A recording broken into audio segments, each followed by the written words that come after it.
The story begins by showing a scene from the future. A massive swarm of monsters charges toward the protagonist. The creatures are swiftly and effortlessly defeated, with the MC's weapon moving on its own.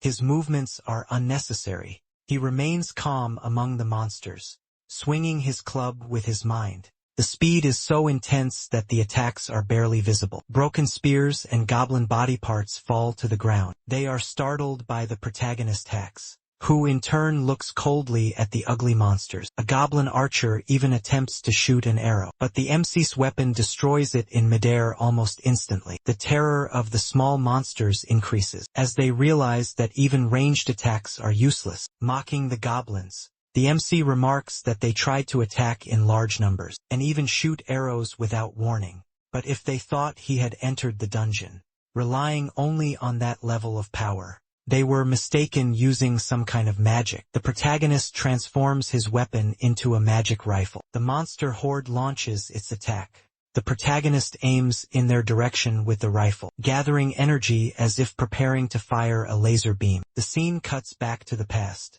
to the beginning of the story, showing the protagonist at 4 years old reading books. His parents were amazed to see the young MC reading. He was a genius when they saw him reading books in foreign languages. They were even more surprised.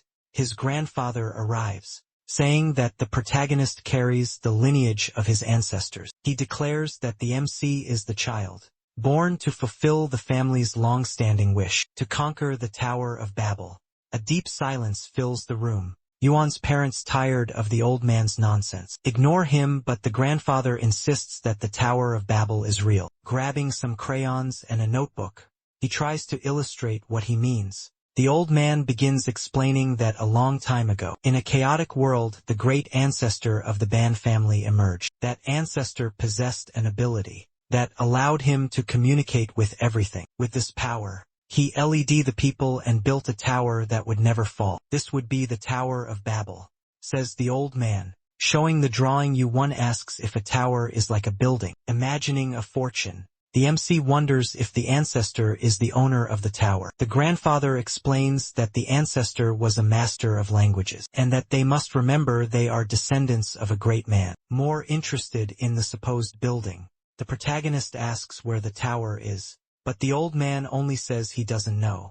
This leaves little Yuan disappointed, looking at his grandson with inspiration. The old man confidently says, "One day we will find the tower, and our family will reclaim all its power and glory." Whenever his grandfather told stories about the ancestor, the MC felt his linguistic abilities were extraordinary. He dreamed of fulfilling his family's long-held wish, but his abilities exceeded those expectations with that time passed. In the present day, the now-grown Yuan is in his room, calmly sitting in front of his computer, waiting for a response from the university he was applying to, the University Science and Diplomacy Department. The results were taking too long, which annoyed him. Suddenly, his computer starts acting strange. This surprises him as he tries to understand the source of the problem. A super-futuristic holographic screen appears in front of him. He doesn't understand what's happening or why it's there. The MC can't touch the screen with his hand, so he simply tries to read the strange characters he had never seen before. Text congratulates him on having his documents accepted for screening at the best academy. In the alternate dimension, now alarmed, Yuan has no idea what's happening or how he can read the message. A countdown appears stating that once it reaches 0, he will be teleported to the evaluation site. The protagonist assumes it's some kind of prank or trick, until a notification catches his attention. His computer returns to normal and notifies him that his university acceptance letter has arrived. While he is distracted by the admission letter, the teleportation countdown reaches 0. Without even noticing, Yuan is teleported. Yumi enters her brother's room to see if he was accepted into the university, but she arrives too late to witness Yuan being teleported. He falls from the teleportation portal into a dark cave. System screen appears notifying him that the special exam for candidates from a lower dimension has begun. The system instructs the protagonist to defeat the blind goblins and destroy the dungeon. Core desolate, the MC screams in panic, insisting that he never signed up for this. Realizing his mistake, Yuan falls silent. He examines his surroundings and the monsters he can barely believe exist. Understanding that the goblins have noticed him and want to make him their prey, the protagonist remains even quieter, still huddled in a corner silent. He considers how unbelievably similar this situation is to a game, feeling the pain from his fall through the portal, and the undeniable sense of reality. He understands that this is his new reality. He thinks about the system's description of the goblins being blind, and that he has to fight them. The idea of having to fight monsters, knowing that modern people run away from small dogs, makes it seem even more difficult. One of the goblins nearly lands a critical hit on him. The MC isn't sure if any of the goblins have actually seen him. He remains quiet in the same spot while the goblins attack randomly, trying to find him at the slightest audible sound. A nearby goblin hears and leaps to attack with a club. Yuan barely has time to see the attack. He dodges at the last second, but is slightly grazed however. He manages to roll to the side. Avoiding another hit, the MC shrinks into a corner, now being even more silent. The goblins chatter among themselves. They know the MC is there and that he has nowhere to hide. While listening to the goblins' conversation, he realizes they have excellent hearing, and that they hunt by communicating to track each other's location. But now he has to think fast if he wants to survive. If he uses what he has learned about the goblins wisely, he might find their weaknesses. Yuan has no more time to waste. He needs to act fast, so he starts his plan by throwing stones into a corner of the cave. Hearing the sound of the stones, the goblins quickly rush in that direction. They must move fast to catch their prey. The largest goblin searches the ground for the source of the sound, but it only finds the stones. Acting quickly, the protagonist picks up a large rock. He throws it at a goblin's head. The goblin is easily tricked, thinking the prey is behind him. It immediately turns around in a furious attack. The head of the other goblin is struck by the blow. The one hit can barely remain standing.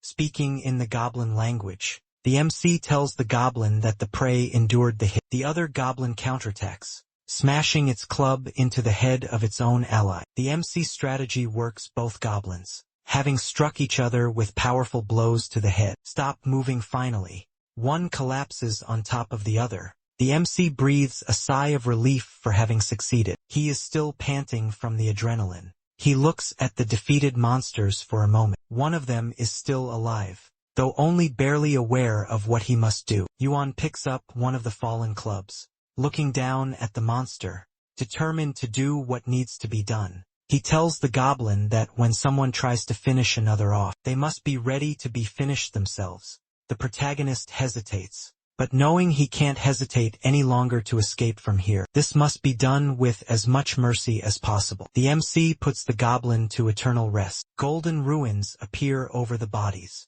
The system screen appears. It congratulates the MC for hunting his first monster in the dungeon. As a reward, he gains the power of the superior dimension. The golden runes swirl around his body, seemingly filling him with power. A golden system screen appears, announcing that the power of the Babylonian code has been unlocked. This new power will be displayed using ideograms, symbols or characters from a language familiar to the user. The protagonist wonders what these familiar ideograms might be. According to the system screen, Chinese characters have been registered.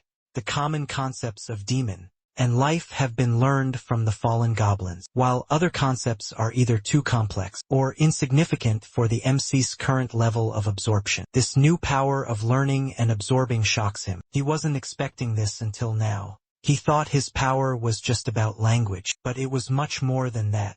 The ability to extract concepts from things seemed somewhat vague. After absorbing 0.2 of the concept demon, the system explains that humans cannot possess this concept and recommends that the protagonist store it for use in an object. Curious about this, he decides to test it himself. The MC absorbs 0.4 of the concept life, increasing his vitality to 10.4. His general abilities and potential are enhanced, making him feel even more confident. He also absorbs 0.2 of the concept flesh, making him healthier. His strength and physique have genuinely improved. It's not just a sensation.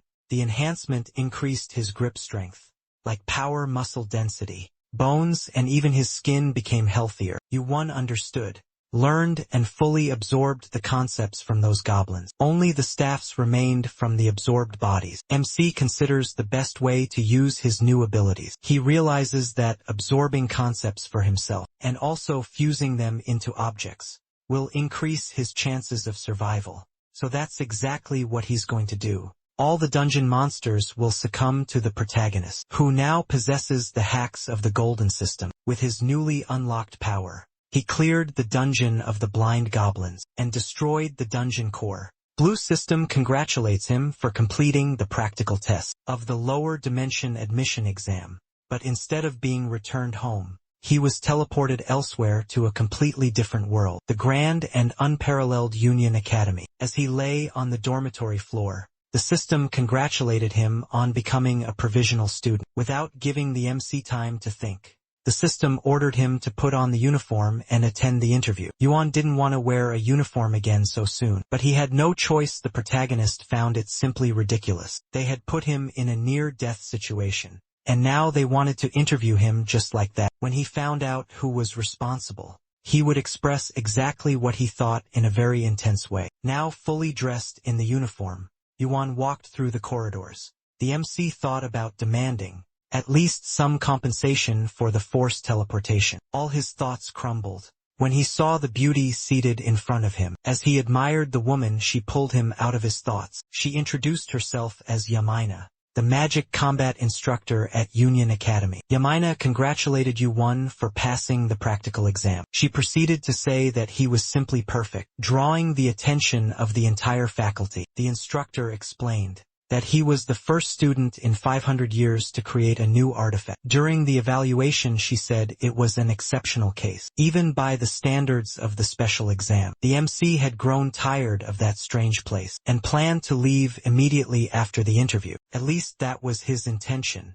until he felt something different, yet very familiar. Far away on the horizon stood a massive pillar. He asked the instructor what it was and what it was called. Yumin explained that the pillar was the reason the Union Academy was founded. At the Academy, they trained the most talented students to reach the top of the tower. Union's aspiration and the final hope of all dimensions. The dungeon of all dungeons, containing the secrets, dangers, and mysteries of that world. Tower of Babel. That was without a doubt the tower built by his ancestor. Everything his grandfather had said about their family's ancestor was right there. But the instructor had referred to the tower as a dungeon. Whether monsters had taken it over, or if the Tower of Babel had always been a dungeon, was a mystery. The glory of his family and all his ancestors stood right before him. He thought with a smile, the protagonist would reclaim everything that belonged to him. To pursue his goal, he enrolled in Union Academy. Thanks to special treatment from the instructors, he was teleported back home. Yuan reunited with his family to explain the situation, and then prepared for enrollment. We return to the opening scene, where the protagonist is holding a rifle in the Academy's lower dungeon, inside a hog-goblin cave, preparing for registration, gunning down the hog-goblins with ease. The monsters obviously stood no chance. After all, wooden shields don't protect against bullets. After putting all the hog-goblins to eternal rest, he checked his gains. All those kills earned him concept points. 3.4 in demon, 6.8 in life, 3.4 in flesh, 0.34 in murder, and 0.57 in shooter. As the protagonist better understood his ability, he discovered that he could now verbalize, absorb, and manipulate the concepts of all objects. He could acquire the concepts he recognized from the enemies he defeated, growing stronger as he learned and acquired more. Passing through the fallen hog-goblins, he failed to notice one that had survived. He sensed an attack coming from behind. Without needing a command, his living weapon took down the little monster. Protagonist had used the concepts he obtained in the blind goblin dungeon to strengthen a staff. By channeling ghost energy into the staff, he turned it into an autonomous weapon.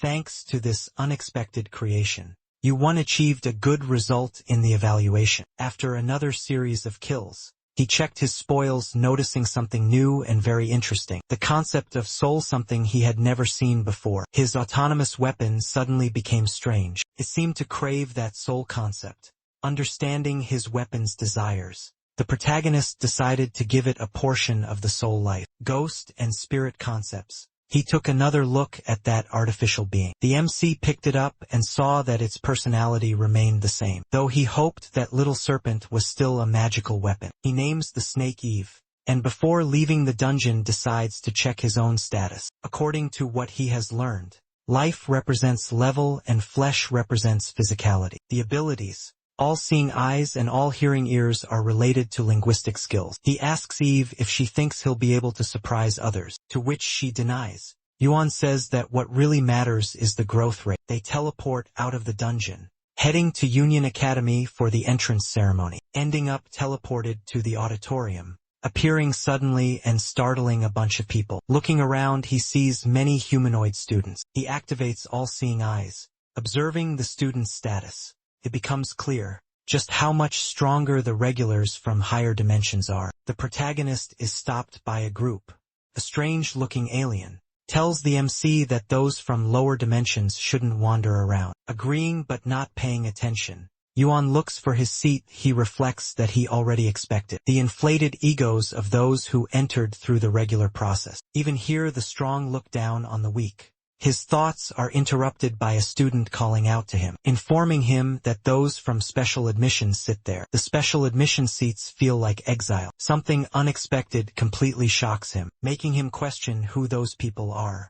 There was no way they were from lower dimensions. Each of those three had incredibly high stats. They were almost the strongest ones there with absurd power levels, and the MC was the weakest.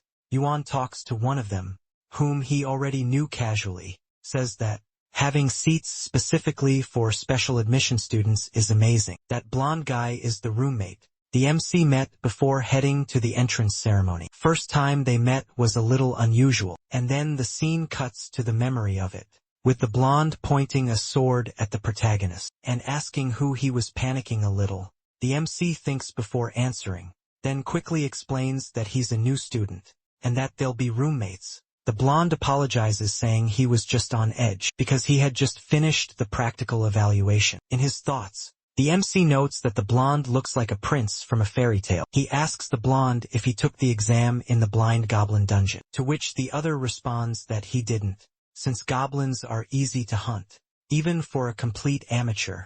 Yuan starts a weird conversation, pointing out that they're talking without even washing up yet, already taking off his clothes. He calls the blonde to shower, since the dormitory shower is shared.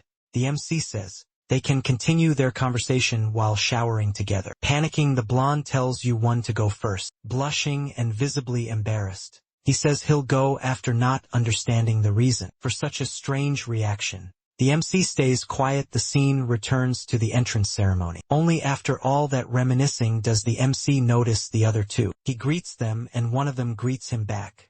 He starts admiring her beauty, says it's a pleasure to meet her.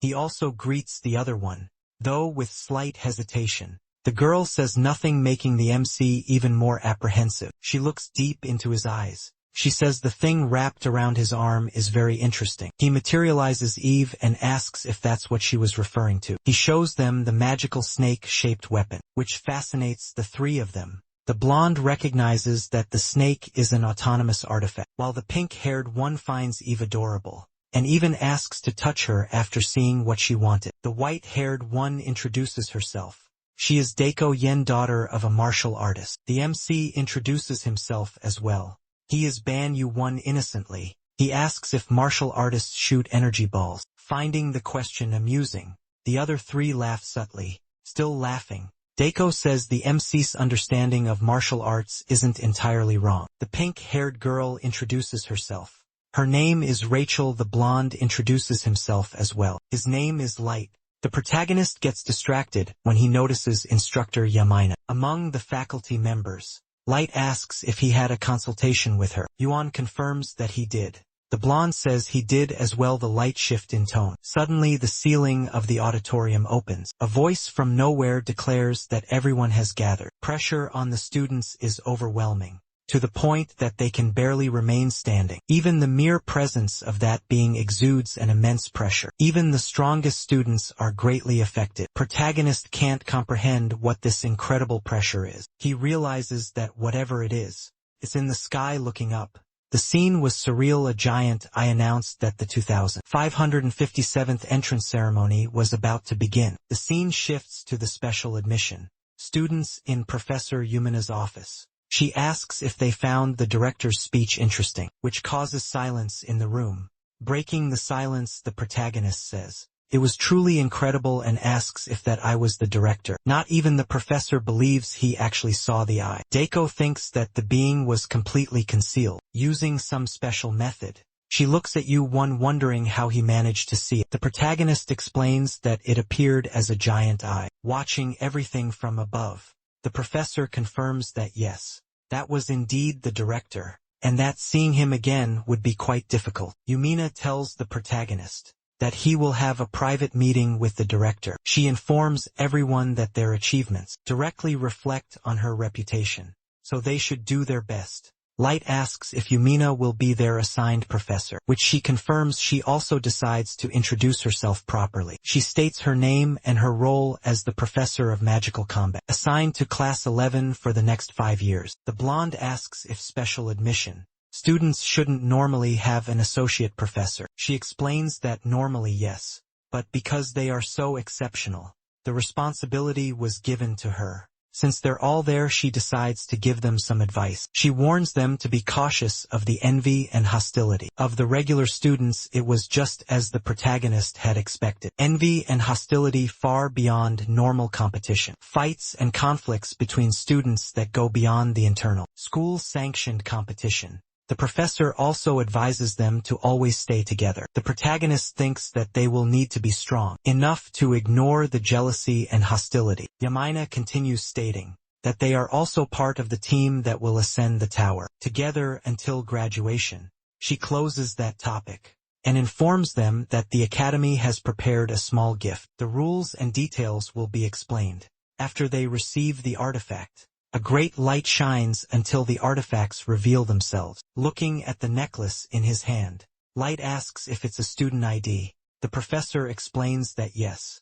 the pendant serves as a student identification, allowing access to facilities and teleportation. With the pendant's magic, they can teleport anywhere within the kingdom. Due to a mishap by the blonde, the three of them suddenly teleport, but they return to their original spot soon after. Scratching his head, he awkwardly explains that to access the tower, the pendant is required, so they must take good care of it. Rachel asks the two why the protagonist stayed in the room. Light says he has no idea. Danko speculates that perhaps that being noticed something. She recalls Professor Yamina speaking with someone on the phone. On the phone, the professor casually mentions that they were just about to have tea. Doku had been paying close attention to the entire exchange. She thinks that the reason is likely because he was the only one who looked directly at the director. The scene shifts to the protagonist curled up in a chair. He was in the director's office. In his thoughts, he can only imagine that if he was in a private meeting with the director, he must have done something wrong.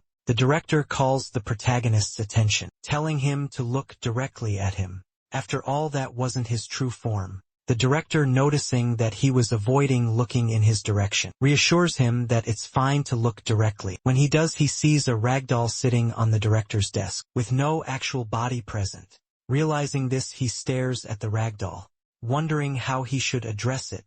Should he call him director or chancellor? But the director simply tells him that master will do. After that, the ragdoll says he will explain why he summoned him there. He states that he doesn't usually interfere with the students' growth. If they are weak, he lets them remain that way. He reveals that he has only one goal to witness with his own eyes, the one who reaches the end of the tower. The protagonist first absorbs all the information the master shares. Then he wonders why none of it makes sense to him. After all, the tower was from the time of his ancestor, and his family was determined to reclaim all of its power and glory. He had already decided that he would risk his own life if necessary. However, his real question was what the tower meant to the chancellor, and what it represented to the other students. He needed to understand why everyone was gathering in that dimension. To climb the tower, looking at the strange doll before him, he asks what exactly the tower is. The rag doll remains silent, but after a while, reveals that the tower is a kind of path to the divine, something like a trial.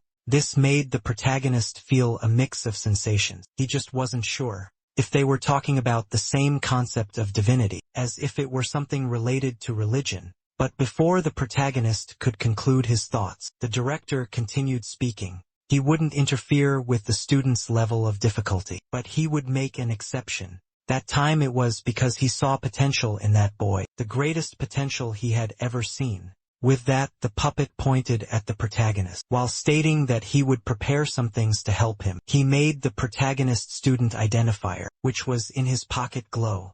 Not knowing what was happening, he kept asking what was going on. That strange puppet explained that he had expanded the protagonist's external exploration privileges, allowing him to travel to any dungeon. That way he could properly use his abilities before climbing the tower. This caused doubt in the protagonist, who asked the puppet if he was talking about the Academy's outer areas. The puppet confirmed, and then created a portal beneath the protagonist's feet. It started sucking him in, as the puppet gave him a few more instructions, saying that was all, but also mentioning that if his progress was remarkable, he would unlock more privileges. He still tried to ask what those privileges would be, and the puppet explained that he would be allowed to explore the tower. Alone at that moment, he was fully engulfed by the portal, but managed to hear the puppet say that he was looking forward to it. It happened so fast that the protagonist was startled when he fell on the other side of the portal, landing on something soft.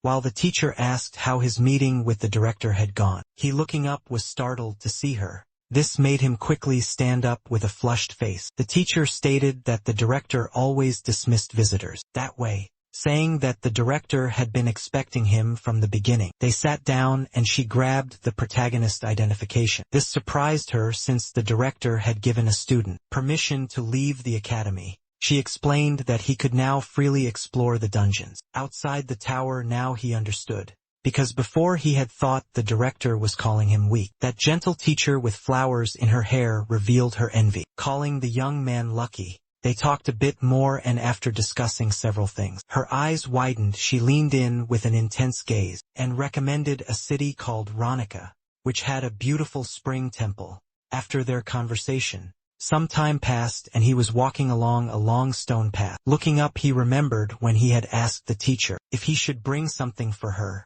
Although the teacher asked for 1 or 2 bottles of alcohol, he didn't mind. He was more than satisfied with the trade. He was even more satisfied when he remembered something. His grandfather. His grandfather had given him a small pouch the last time they met. He recalled how his grandfather approached him, asking if he was ready then. He handed him the pouch, and told him to open it and take whatever he wanted. When he opened it, he discovered it was full of gold, and asked his grandfather if it was really okay for him to take all of it. His grandfather smiled, saying he didn't mind, affirming that the gold was the legacy of their ancestors. Before, he had thought gold would be heavy, even dangerous to carry, but now with his inventory, it was different. Besides, his grandfather had said that gold was valuable all over the world. He decided to take only a few bars. After storing them in his pockets, all preparations were complete. Now he looked at the city. It was huge. Walking through the vast metropolis, even though it was another world, it seemed quite similar to Earth. Of course, there were some differences, such as flying motorcycles and cars. Seeing those things in the sky, he was impressed, wondering how they work. Lost in thought, he was called out to by someone on the street. When he turned around, he saw 2 people approaching. One then said they had never seen him before, and asked where he was from.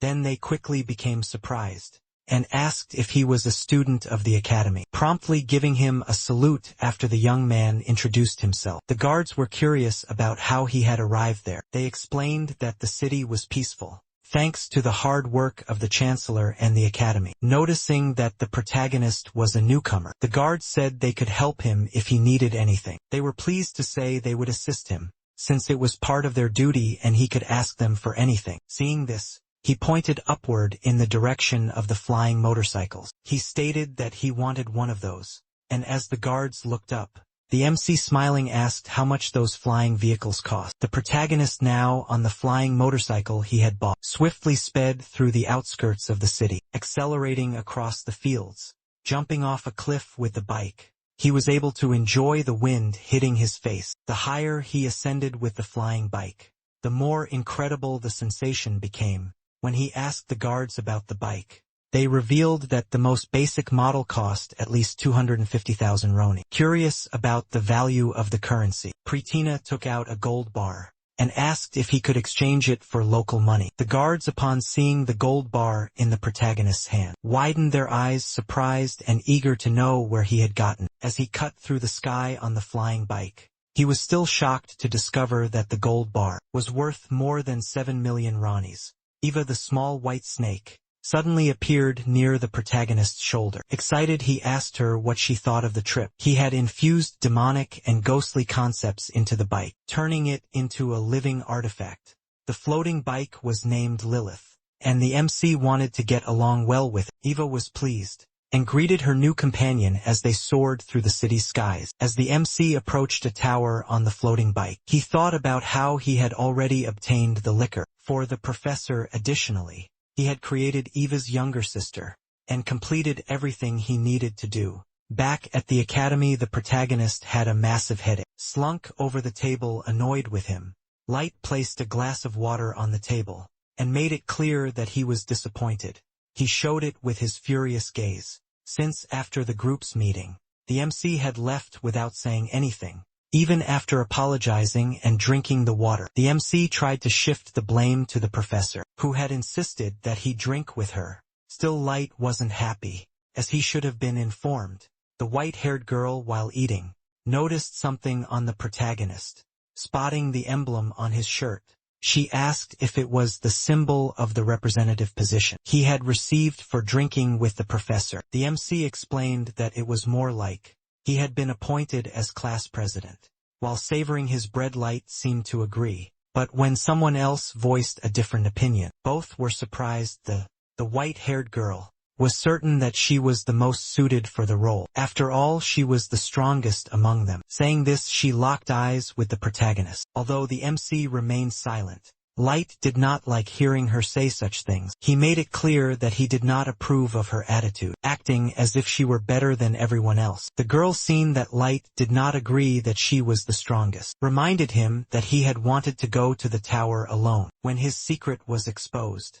The blonde was startled and even stuttered as he tried to explain himself. Things got worse under the gazes of the MC and Bella, the pink-haired girl, who said she was just curious. Tired and with a headache, the protagonist rested his face on the table again. Then, looking at the group, he realized that they had started off on the wrong foot. To make things even worse, he didn't want to be the class representative either, but he understood why the professor had chosen him. Looking at Light, he knew he was as stubborn and proud as a lion. The white-haired girl was strong, but prone to making enemies and acted like a stray cat. The pink-haired girl was as gentle as a newborn puppy. He sighed, searching for something to say that could ease the situation. Then he raised his hand, trying to get the others' attention. He argued that the class president didn't necessarily have to be the strongest. His words didn't seem to convince the white-haired girl, who was visibly irritated. The boy tried to explain that if the strongest person were the class president, they would make all the decisions alone. Meanwhile, the real job of the class president was to unite people. After hearing many arguments, disagreeing with some and accepting others, the white-haired girl finally stood up and accepted his decision. As the protagonist sighed in relief and expressed his gratitude, she looked him up and down and declared that he was the only one who truly wanted to lead. Locking eyes with him again, she stated that even if something bothered her, if she wanted to take what she desired, she would have to accept unnecessary things as well. Light felt that the comment was aimed at him. Watching the girl as she left, the Light trembled with anger, while the protagonist tried to calm things down. After the tension settled, he leaned back over the table again, feeling exhausted from the events. Taking the moment to think about how to resolve the pride issues between the two, he was suddenly called by the pink-haired girl. She approached the protagonist with sparkling eyes and asked where that beautiful little white snake had gone. His first mission as the representative of Class 11 started with difficulty in the first class. A stone-body boy began shouting at the teacher. The protagonist's class was having a group lesson with other teams in a training field. It could be his group or even other students from different classes. Everyone was wearing training clothes. The teacher, standing in the middle of the training field, asked everyone what they thought of his lesson plan. The regular students got excited, eager to volunteer for battle, wanting to challenge the special admission students. At that moment the protagonist put on a goofy face and also showed no expression. The blonde-haired, blue-eyed boy quickly noticed that such a reaction was expected. From Class 1 they all hated the special admission students. Thanks to the Union Academy's ranking system, amid the commotion, one of the Class 1 students noticed Professor Yumina's badge. Considering that guy weak, the stone-bodied student became furious when he saw him wearing the badge. He didn't care about knocking over other students with his loud shout, and demanded that the teacher choose him as an opponent. The teacher saw the enthusiasm of all the students, and found the proposal interesting. He set his sights on the protagonist, and chose him to be Rector's opponent. The beautiful teacher was busy with several documents. She even questioned why students were having joint classes with the special class for a first period lesson. This was a practical and arrogant combat session. She couldn't understand. Who could have thought of something so disproportionate? For the curriculum, teacher announced that there would be a direct confrontation. With the rector, the young man simply remained standing, looking in the teacher's direction. At one point he decided to raise his hand to share his thoughts. With a charismatic expression, he tried to be as respectful as possible, stating that his abilities were not high. To the teacher this was nothing but nonsense, so he deducted 3 points from his grade. Adjusting his glasses, the teacher made it clear that he would not accept weak excuses. Now it was up to the protagonist to quickly come up with a way out of this mess, because it was evident that the teacher wanted to humiliate him. Thinking fast, he said that he was accepted as a special admission student due to unique abilities that did not include combat. The teacher became even more irritated. Upon realizing that this student was trying to slightly escape the confrontation, he shouted furiously that he would not, under any circumstances, allow a student in his class to disrespect their teacher. As a result, he decided to deduct even more points from his grade. Not convinced and still believing he had room to maneuver, the protagonist raised his hand again. This time he requested a week of preparation before the fight, and assured that he would face the challenge once he was ready. His argument was that if he could have just 1 week off, he would be able to fight easily. After all, his preparations were already nearly complete. An absurd statement was heard and absorbed by all, leaving everyone in silence.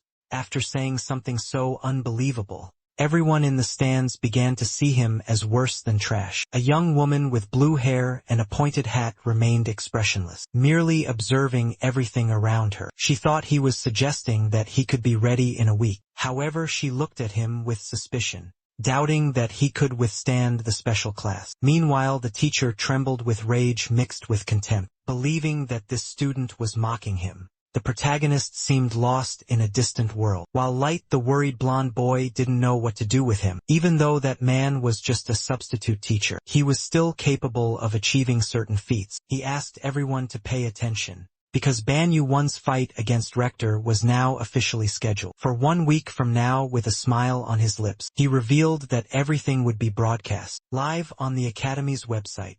Once again, the protagonist realized that this man just wanted to humiliate him and show off. Staring at the student, the teacher said that since he had requested this time, he had better demonstrate his skills. Pointing his finger at the stone-bodied boy, the protagonist said that he was ready, and that they would have part of the official match in a week. The stone-body boy Rector was annoyed by the protagonist's irritating way of saying things. With that, each went their separate ways. But the protagonist had already managed to assess his opponent. The stone-body man was a Rector. He had 250 health, over 300 physical strength, and used magic. But the protagonist was not impressed. This was expected from someone in the special class. The opponent's expectations were ridiculous. 5 times the health value and 10 times the physical strength. Even seeing reality right before him, he still believed that something could be done, since he was observing the strength levels of his teammates. The blonde and the pink-haired girl had incredible powers. After realizing he needed to become stronger to climb the tower with them,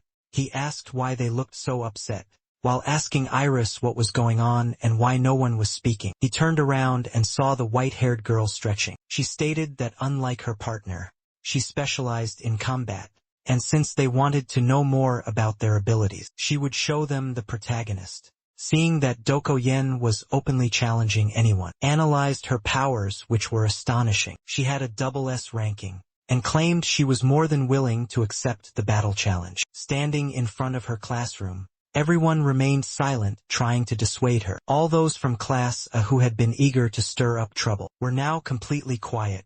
Even the professor found it troublesome that someone of her level wanted to fight.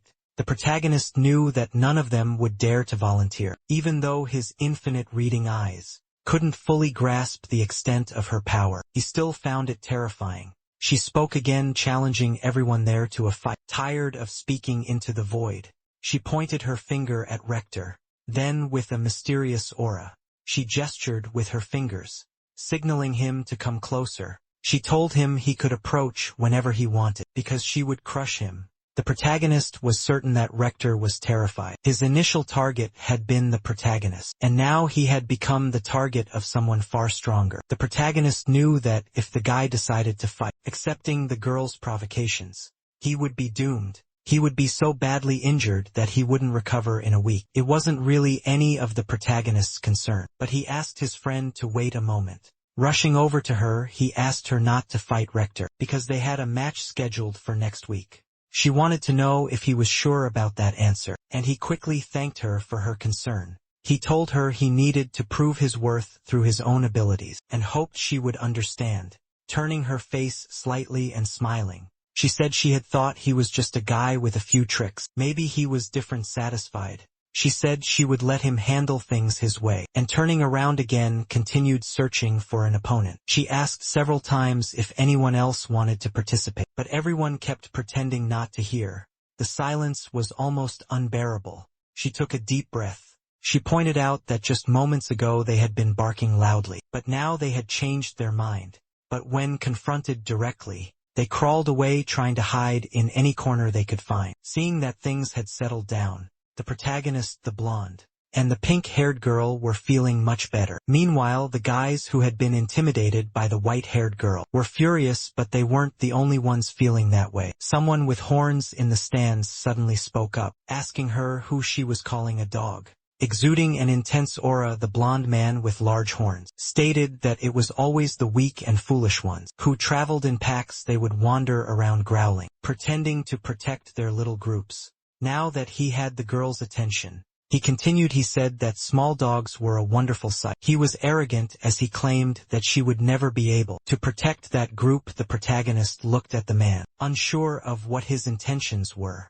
Observing him closely, he realized that even among the special class, this man was on another level. Light informed the protagonist that the man was Ortima, a kind of regent from the Ketis dimension. The man stood up in the middle of the stands, even shocking his own companions. Among the 10 highest-ranking dimensions, including the Union, that man belonged to a ruling family of one of them. As the man descended, Light and the protagonist discuss how he was from one of the 10 most powerful families in the dimension. Ortima approached the professor wanting to fight, and to make the fight official, the professor pulled out a recording device. Light told the protagonist that the professor was saying he would share everything that happened there online. Light was surprised to realize that Ban actually knew what the internet was, despite the fact that he himself didn't. As he searched through his inventory for a phone to watch the fight, he listened to Light complaining about how Ban seemed to know more about the internet than he did. But all three of them were amazed when they found a channel broadcasting the Academy's classes. The pink-haired girl and Light asked the protagonist what was on the screen. Ben saw the professor's expression as he made the fight public. He realized that the professor was actually trying to humiliate his group. However, looking at the white-haired girl, Ben knew things wouldn't go the way the professor wanted. The two combatants remained standing, staring at each other in the center of the arena, as their auras surrounded them. Ortima, being arrogant, ordered Doko to make the first move. However, extending her hand and calling him a rookie, she stated that she would let him take the first move. Instead, he felt as if she was trying to humiliate him. Raising his hand, he intended to attack the girl to put an end to her arrogance. With his hand extended, the blonde man with horns ordered the girl to kneel. In the next moment, he spread all that energy toward Dako. The energy passed through her and extended to the protagonist group, making him feel the immense pressure. A tremendous pressure began to affect the stands, and even the protagonist felt it. felt as if he were being crushed by the air pressure, which made it hard for him to even breathe.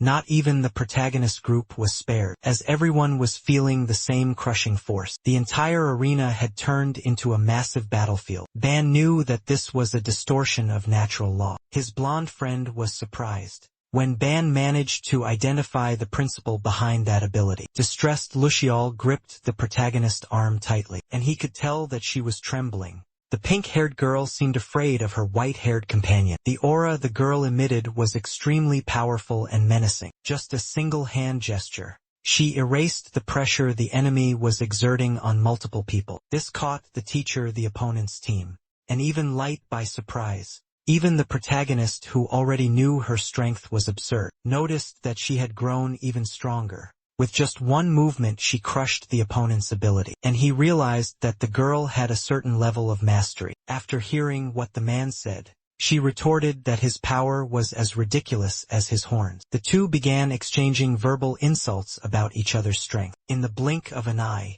the young woman swiftly approached the blonde man with horns, and launched a kick at him.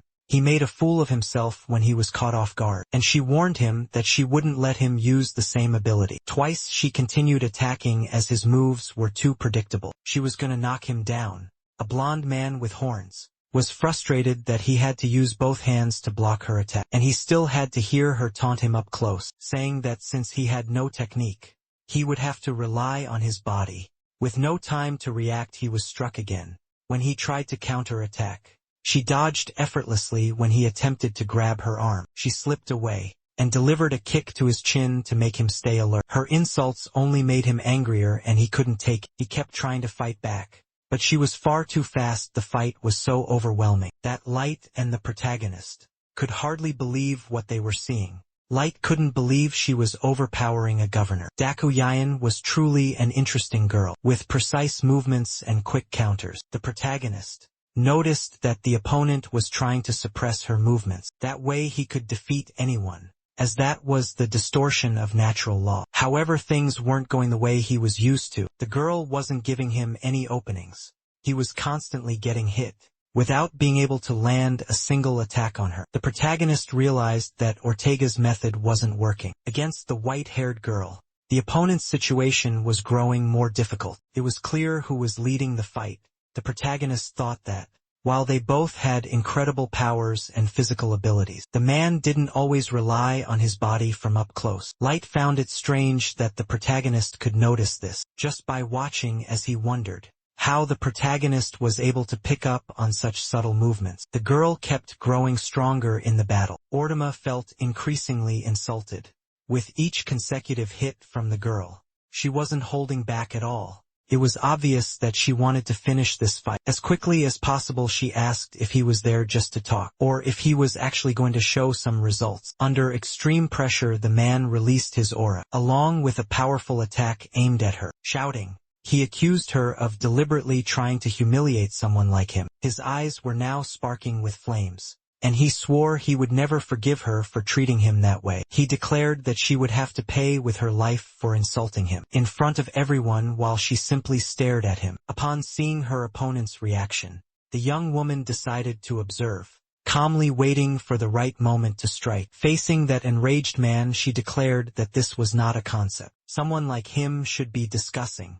Sensing that her opponent might attack, she released her aura, her hand clenching slightly the threatening presence. She charged forward while her opponent, seeing the girl approach, tried to prepare himself. Even so, she simply stared at him, calmly ready to face. He needed to understand why everyone was gathering in that dimension. To climb the tower, looking at the strange doll before him, he asks what exactly the tower is. The rag doll remains silent, but after a while, reveals that the tower is a kind of path to the divine, something like a trial. This made the protagonist feel a mix of sensations. He just wasn't sure if they were talking about the same concept of divinity, as if it were something related to religion. But before the protagonist could conclude his thoughts, the director continued speaking. He wouldn't interfere with the student's level of difficulty, but he would make an exception. That time it was because he saw potential in that boy, the greatest potential he had ever seen. With that, the puppet pointed at the protagonist, while stating that he would prepare some things to help him. He made the protagonist's student identifier, which was in his pocket, glow. Not knowing what was happening, he kept asking what was going on. That strange puppet explained that he had expanded the protagonist's external exploration privileges, allowing him to travel to any dungeon. That way he could properly use his abilities before climbing the tower. This caused doubt in the protagonist, who asked the puppet if he was talking about the Academy's outer areas. The puppet confirmed, and then created a portal beneath the protagonist's feet. It started sucking him in, as the puppet gave him a few more instructions, saying that was all, but also mentioning that if his progress was remarkable, he would unlock more privileges. He still tried to ask what those privileges would be, and the puppet explained that he would be allowed to explore the tower. Alone at that moment, he was fully engulfed by the portal, but managed to hear the puppet say that he was looking forward to it. It happened so fast that the protagonist was startled when he fell on the other side of the portal, landing on something soft.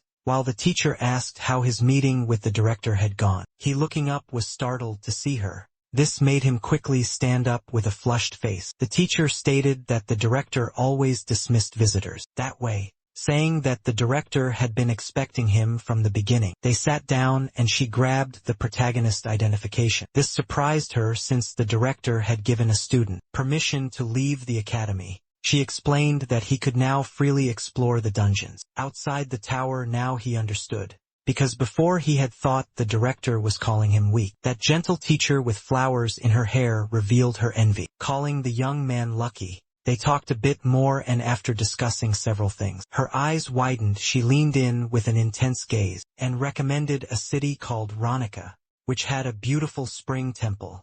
After their conversation, some time passed and he was walking along a long stone path. Looking up, he remembered when he had asked the teacher if he should bring something for her. Although the teacher asked for 1 or 2 bottles of alcohol, he didn't mind. He was more than satisfied with the trade. He was even more satisfied when he remembered something. His grandfather. His grandfather had given him a small pouch the last time they met. He recalled how his grandfather approached him, asking if he was ready then. He handed him the pouch, and told him to open it and take whatever he wanted. When he opened it, he discovered it was full of gold, and asked his grandfather if it was really okay for him to take all of it. His grandfather smiled, saying he didn't mind, affirming that the gold was the legacy of their ancestors. Before, he had thought gold would be heavy, even dangerous to carry, but now with his inventory, it was different. Besides, his grandfather had said that gold was valuable all over the world. He decided to take only a few bars. After storing them in his pockets, all preparations were complete. Now he looked at the city. It was huge. Walking through the vast metropolis, even though it was another world, it seemed quite similar to Earth. Of course, there were some differences, such as flying motorcycles and cars. Seeing those things in the sky, he was impressed, wondering how they work. Lost in thought, he was called out to by someone on the street. When he turned around, he saw 2 people approaching. One then said they had never seen him before, and asked where he was from.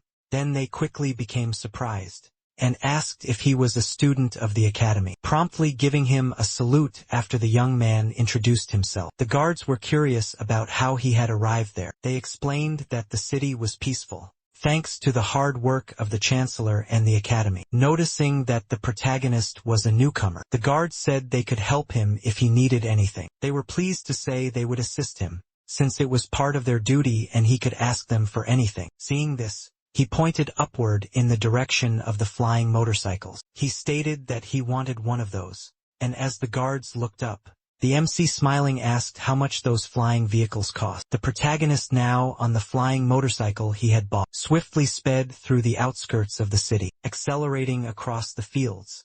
Jumping off a cliff with the bike, he was able to enjoy the wind hitting his face. The higher he ascended with the flying bike, the more incredible the sensation became. When he asked the guards about the bike, they revealed that the most basic model cost at least 250,000 roni. Curious about the value of the currency, Pretina took out a gold bar, and asked if he could exchange it for local money. The guards, upon seeing the gold bar in the protagonist's hand, widened their eyes, surprised and eager to know where he had gotten. As he cut through the sky on the flying bike, He was still shocked to discover that the gold bar was worth more than 7 million ranis. Eva the small white snake suddenly appeared near the protagonist's shoulder. Excited, he asked her what she thought of the trip. He had infused demonic and ghostly concepts into the bike, turning it into a living artifact. The floating bike was named Lilith, and the MC wanted to get along well with it. Eva was pleased and greeted her new companion as they soared through the city skies. As the MC approached a tower on the floating bike, he thought about how he had already obtained the liquor for the professor. Additionally, he had created Eva's younger sister and completed everything he needed to do. Back at the academy, the protagonist had a massive headache. Slunk over the table, annoyed with him, Light placed a glass of water on the table and made it clear that he was disappointed. He showed it with his furious gaze. Since after the group's meeting, the MC had left without saying anything. Even after apologizing and drinking the water, the MC tried to shift the blame to the professor, who had insisted that he drink with her. Still, Light wasn't happy, as he should have been informed.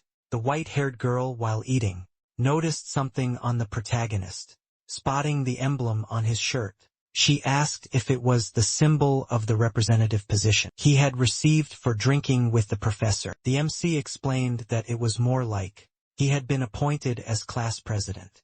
While savoring his bread, Light seemed to agree, but when someone else voiced a different opinion, both were surprised. The white-haired girl was certain that she was the most suited for the role. After all, she was the strongest among them. Saying this, she locked eyes with the protagonist. Although the MC remained silent, Light did not like hearing her say such things. He made it clear that he did not approve of her attitude, acting as if she were better than everyone else. The girl, seeing that Light did not agree that she was the strongest, reminded him that he had wanted to go to the tower alone. When his secret was exposed, the blonde was startled and even stuttered as he tried to explain himself. Things got worse under the gazes of the MC and Bella, the pink-haired girl who said she was just curious. Tired and with a headache, the protagonist rested his face on the table again. Then, looking at the group, he realized that they had started off on the wrong foot. To make things even worse, he didn't want to be the class representative either, but he understood why the professor had chosen him. Looking at Light, he knew he was as stubborn and proud as a lion. The white-haired girl was strong,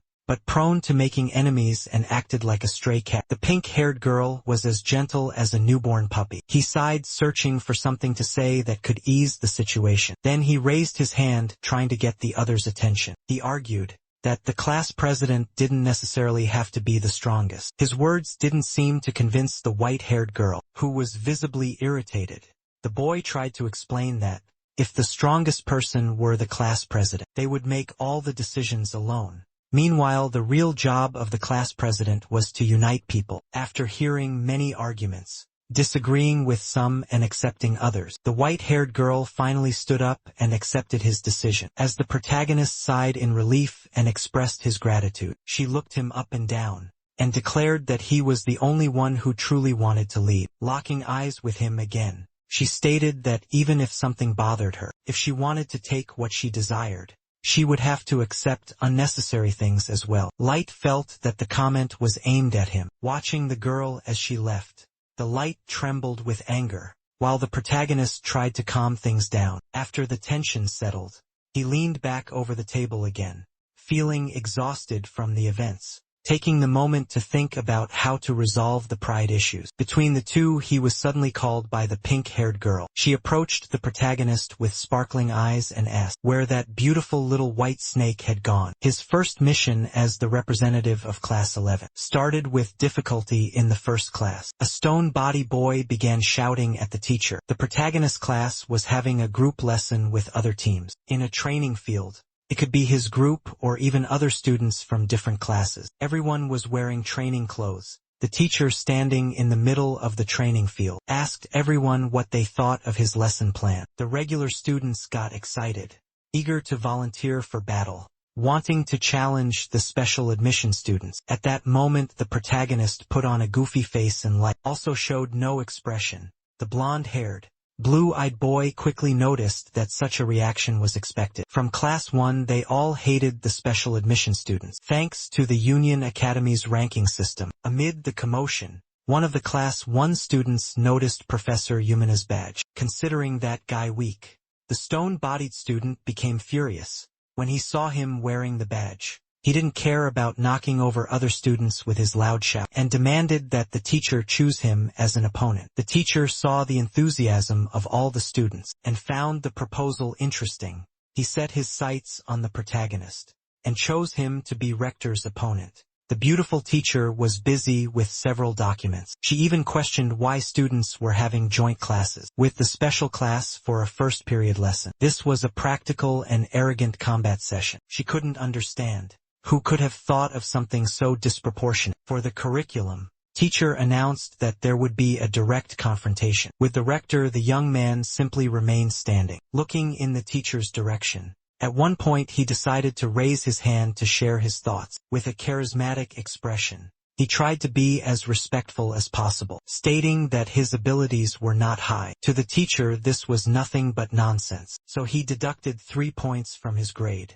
Adjusting his glasses, the teacher made it clear that he would not accept weak excuses. Now it was up to the protagonist to quickly come up with a way out of this mess, because it was evident that the teacher wanted to humiliate him. Thinking fast, he said that he was accepted as a special admission student due to unique abilities that did not include combat. The teacher became even more irritated upon realizing that this student was trying to slightly escape the confrontation. He shouted furiously that he would not, under any circumstances, allow a student in his class to disrespect their teacher. As a result, he decided to deduct even more points from his grade. Not convinced and still believing he had room to maneuver, the protagonist raised his hand again. This time he requested a week of preparation before the fight, and assured that he would face the challenge once he was ready. His argument was that if he could have just 1 week off, he would be able to fight easily. After all, his preparations were already nearly complete. An absurd statement was heard and absorbed by all, leaving everyone in silence. After saying something so unbelievable, everyone in the stands began to see him as worse than trash. A young woman with blue hair and a pointed hat remained expressionless, merely observing everything around her. She thought he was suggesting that he could be ready in a week. However, she looked at him with suspicion, doubting that he could withstand the special class. Meanwhile, the teacher trembled with rage mixed with contempt, believing that this student was mocking him. The protagonist seemed lost in a distant world, while Light, the worried blonde boy, didn't know what to do with him. Even though that man was just a substitute teacher, he was still capable of achieving certain feats. He asked everyone to pay attention, because Banyu 1's fight against Rector was now officially scheduled for 1 week from now. With a smile on his lips, he revealed that everything would be broadcast live on the Academy's website. Once again, the protagonist realized that this man just wanted to humiliate him and show off. Staring at the student, the teacher said that since he had requested this time, he had better demonstrate his skills. Pointing his finger at the stone-bodied boy, the protagonist said that he was ready, and that they would have part of the official match in a week. The stone-body boy Rector was annoyed by the protagonist's irritating way of saying things. With that, each went their separate ways. But the protagonist had already managed to assess his opponent. The stone-body man was a Rector. He had 250 health, over 300 physical strength, and used magic. But the protagonist was not impressed. This was expected from someone in the special class. The opponent's expectations were ridiculous. 5 times the health value and 10 times the physical strength. Even seeing reality right before him, he still believed that something could be done, since he was observing the strength levels of his teammates. The blonde and the pink-haired girl had incredible powers. After realizing he needed to become stronger to climb the tower with them, he asked why they looked so upset. While asking Iris what was going on and why no one was speaking, he turned around and saw the white-haired girl stretching. She stated that unlike her partner, she specialized in combat, and since they wanted to know more about their abilities, she would show them the protagonist. Seeing that Doko Yen was openly challenging anyone, analyzed her powers, which were astonishing. She had a SS ranking, and claimed she was more than willing to accept the battle challenge. Standing in front of her classroom, everyone remained silent, trying to dissuade her. All those from Class A who had been eager to stir up trouble were now completely quiet. Even the professor found it troublesome that someone of her level wanted to fight. The protagonist knew that none of them would dare to volunteer, even though his infinite reading eyes couldn't fully grasp the extent of her power. He still found it terrifying. She spoke again, challenging everyone there to a fight. Tired of speaking into the void, she pointed her finger at Rector. Then, with a mysterious aura, she gestured with her fingers, signaling him to come closer. She told him he could approach whenever he wanted, because she would crush him. The protagonist was certain that Rector was terrified. His initial target had been the protagonist, and now he had become the target of someone far stronger. The protagonist knew that if the guy decided to fight, accepting the girl's provocations, he would be doomed. He would be so badly injured that he wouldn't recover in a week. It wasn't really any of the protagonist's concern, but he asked his friend to wait a moment. Rushing over to her, he asked her not to fight Rector, because they had a match scheduled for next week. She wanted to know if he was sure about that answer, and he quickly thanked her for her concern. He told her he needed to prove his worth through his own abilities, and hoped she would understand. Turning her face slightly and smiling, she said she had thought he was just a guy with a few tricks. Maybe he was different. Satisfied, she said she would let him handle things his way, and turning around again continued searching for an opponent. She asked several times if anyone else wanted to participate, but everyone kept pretending not to hear. The silence was almost unbearable. She took a deep breath. She pointed out that just moments ago they had been barking loudly, but now they had changed their mind. But when confronted directly, they crawled away, trying to hide in any corner they could find. Seeing that things had settled down, the protagonist, the blonde, and the pink-haired girl were feeling much better. Meanwhile, the guys who had been intimidated by the white-haired girl were furious, but they weren't the only ones feeling that way. Someone with horns in the stands suddenly spoke up, asking her who she was calling a dog. Exuding an intense aura, the blonde man with large horns stated that it was always the weak and foolish ones who traveled in packs. They would wander around growling, pretending to protect their little groups. Now that he had the girl's attention, he continued. He said that small dogs were a wonderful sight. He was arrogant as he claimed that she would never be able to protect that group. The protagonist looked at the man, unsure of what his intentions were. Observing him closely, he realized that even among the special class, this man was on another level. Light informed the protagonist that the man was Ortima, a kind of regent from the Ketis dimension. The man stood up in the middle of the stands,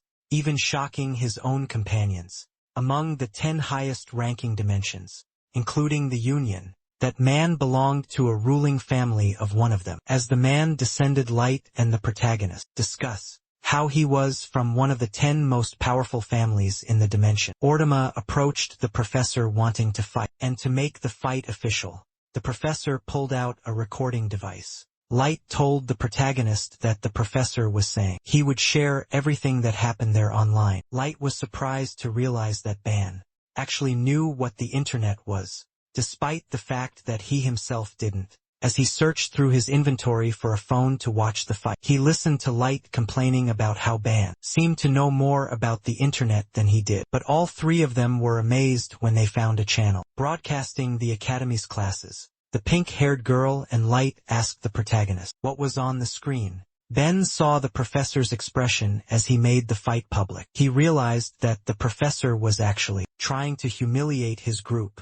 However, looking at the white-haired girl, Ben knew things wouldn't go the way the professor wanted. The two combatants remained standing, staring at each other in the center of the arena. As their auras surrounded them, Ortima, being arrogant, ordered Doko to make the first move. However, extending her hand and calling him a rookie, she stated that she would let him take the first move. Instead, he felt as if she was trying to humiliate him. Raising his hand, he intended to attack the girl to put an end to her arrogance. With his hand extended, the blonde man with horns ordered the girl to kneel. In the next moment, he spread all that energy toward Dako. The energy passed through her and extended to the protagonist group, making him feel the immense pressure. A tremendous pressure began to affect the stands, and even the protagonist felt it. Felt as if he were being crushed by the air pressure, which made it hard for him to even breathe. Not even the protagonist group was spared, as everyone was feeling the same crushing force. The entire arena had turned into a massive battlefield. Ban knew that this was a distortion of natural law. His blonde friend was surprised when Ban managed to identify the principle behind that ability. Distressed Luciol gripped the protagonist's arm tightly, and he could tell that she was trembling. The pink-haired girl seemed afraid of her white-haired companion. The aura the girl emitted was extremely powerful and menacing. Just a single hand gesture. She erased the pressure the enemy was exerting on multiple people. This caught the teacher, the opponent's team, and even Light by surprise. Even the protagonist, who already knew her strength was absurd, noticed that she had grown even stronger. With just one movement she crushed the opponent's ability, and he realized that the girl had a certain level of mastery. After hearing what the man said, she retorted that his power was as ridiculous as his horns. The two began exchanging verbal insults about each other's strength. In the blink of an eye, the young woman swiftly approached the blonde man with horns, and launched a kick at him. He made a fool of himself when he was caught off guard, and she warned him that she wouldn't let him use the same ability. Twice she continued attacking as his moves were too predictable. She was gonna knock him down. A blonde man with horns was frustrated that he had to use both hands to block her attack, and he still had to hear her taunt him up close, saying that since he had no technique, he would have to rely on his body. With no time to react, he was struck again.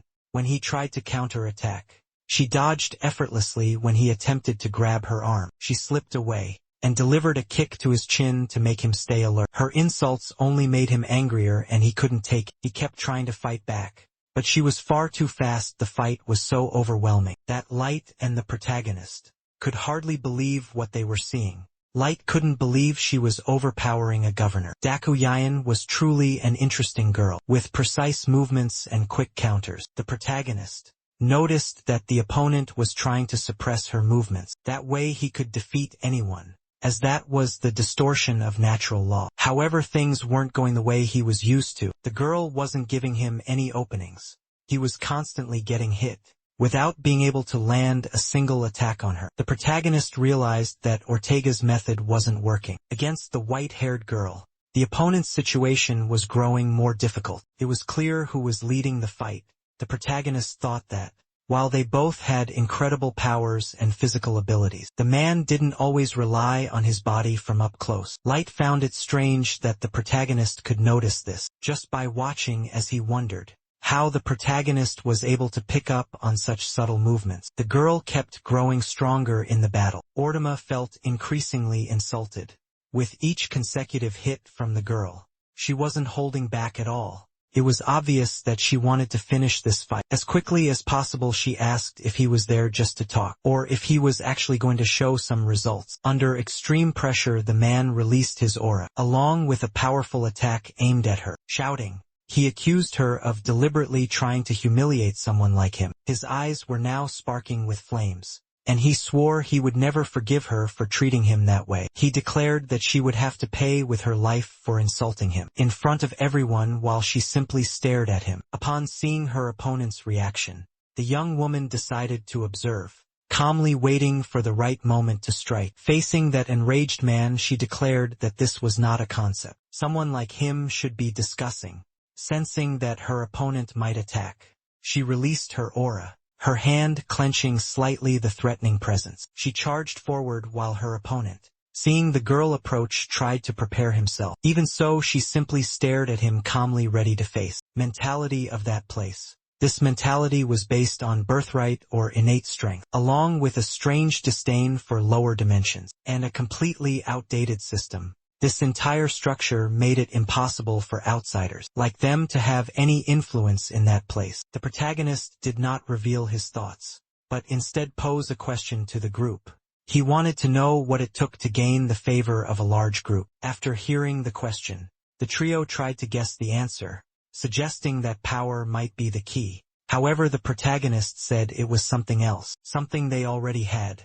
Forming a square with his fingers, he mimicked the camera and, looking at the trio, revealed the answer. Appearance. After that, he devised a plan which piqued the white-haired girl's curiosity. She wanted to know why they should create a channel to showcase their daily activities. The protagonist explained that he wanted to build a public image, something that would help change how people perceived them. With that in mind, the four of them went to an arena. Lighting equipment was set up to assist with recording, while the protagonist held his phone to film. Despite all the explanations, Light still didn't understand why they needed to fight. Seeing his hesitation, the protagonist warned that the fight wouldn't just be an act. It would be real as soon as he finished speaking. Daiko charged at Light, who still wasn't taking the fight seriously. While fighting, the young woman complained to the protagonist, saying he worried too much. At that moment, she grabbed Light by the collar and threw him to the ground. She stated that, after taking a few hits, anyone would start taking the fight seriously. The protagonist, surprised, filmed the young woman going after Light.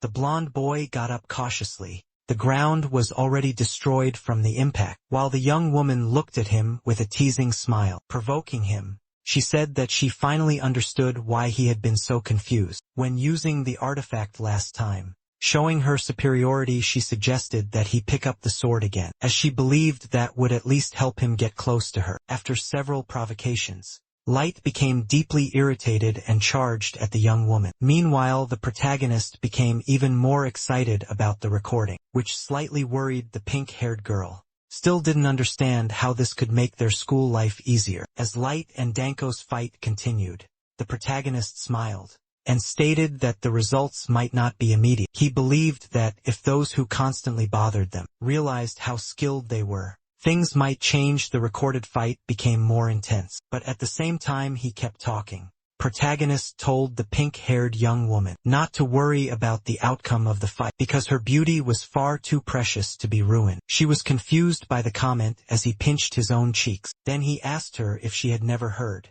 that a pretty face looks even better with a smile. After that, he added that she had a face capable of charming anyone. After a few minutes of fighting, Light began retreating while the young woman chased after him, asking where he thought he was going. Later, in another place, Rachel was seen crying, but not out of sadness for the first time. She was tasting a bowl of noodle soup.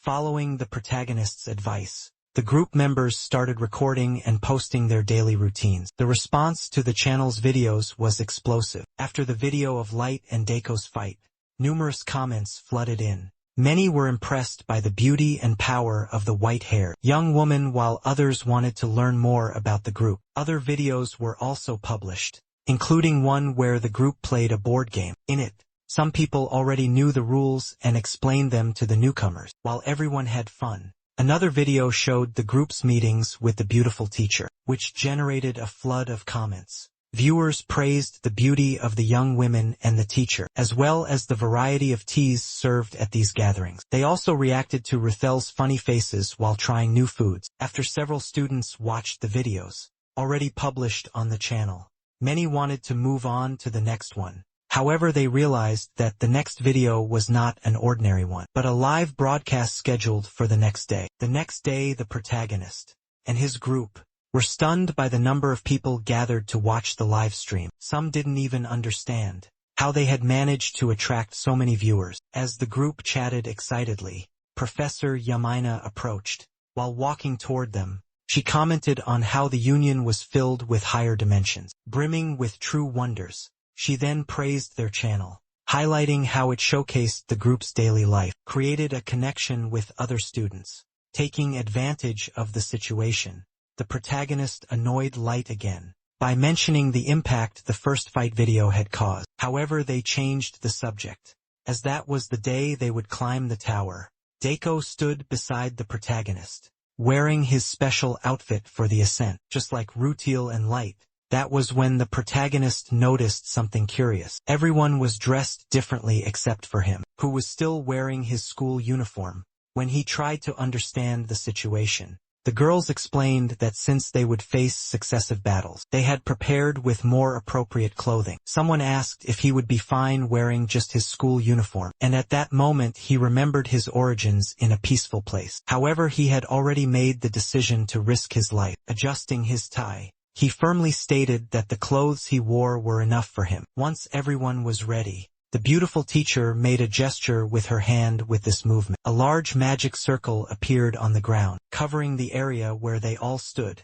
The circle shone brightly up to the sky, and then transported everyone within it. The light gleamed before the enormous building that housed the tower. Along with the professor, Class 11 was taken to the new location. Many of the students present noticed Class 11's arrival, and recognized them because of the videos. Worried Rutil looked around trying to understand where they were. The professor explained that they had arrived at the tower's entrance, and that it had been open since early that morning. As he gathered with his group, Light noticed the presence of some familiar faces. A bit further ahead stood the three troublemakers, who had recently tried to provoke him, even after the protagonist revealed that they were merely followers. Deiko remained unfazed, however. She warned that there were still malicious gazes directed at Rector. She only wanted to alert Yu-1, but he already knew what she was going to say. After all, that was the day he would begin climbing the tower, and the following Tuesday would be the day he faced Rector in a duel. The protagonist, however,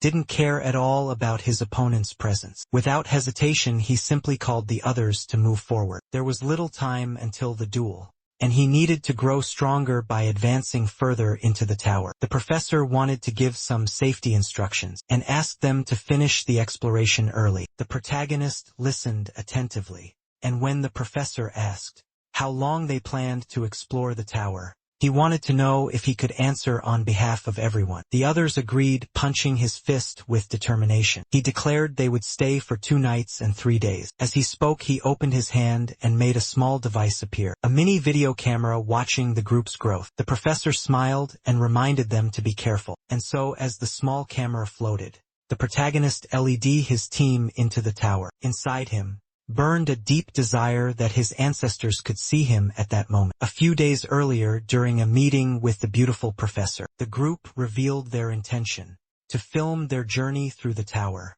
Better explain the plan. The protagonist showed a small floating camera robot. However, although she was not against the idea of filming, the professor warned that the rooms constantly changed scenery. Meanwhile, the girl in the group showed great interest in the small robot light. After checking the manual, confirmed the professor's words, and asked his colleague to take a look at the basic guide. Yamina then explained that the information was correct, since each floor of the tower was called a room. She added that when monsters were defeated or a trap was deactivated, the surrounding space changed completely. While listening to the teacher's explanation and sipping a cup of tea, Deiko reflected on the dungeons and their traps. At that moment, for the first time during the meeting, she spoke up. She questioned, what would happen if someone were defeated inside the tower? Everyone became alert at the young woman's question. The protagonist widened his eyes, and even Light hadn't considered that possibility. Concern spread among them. The teacher, noticing the tense atmosphere, took a deep breath before responding,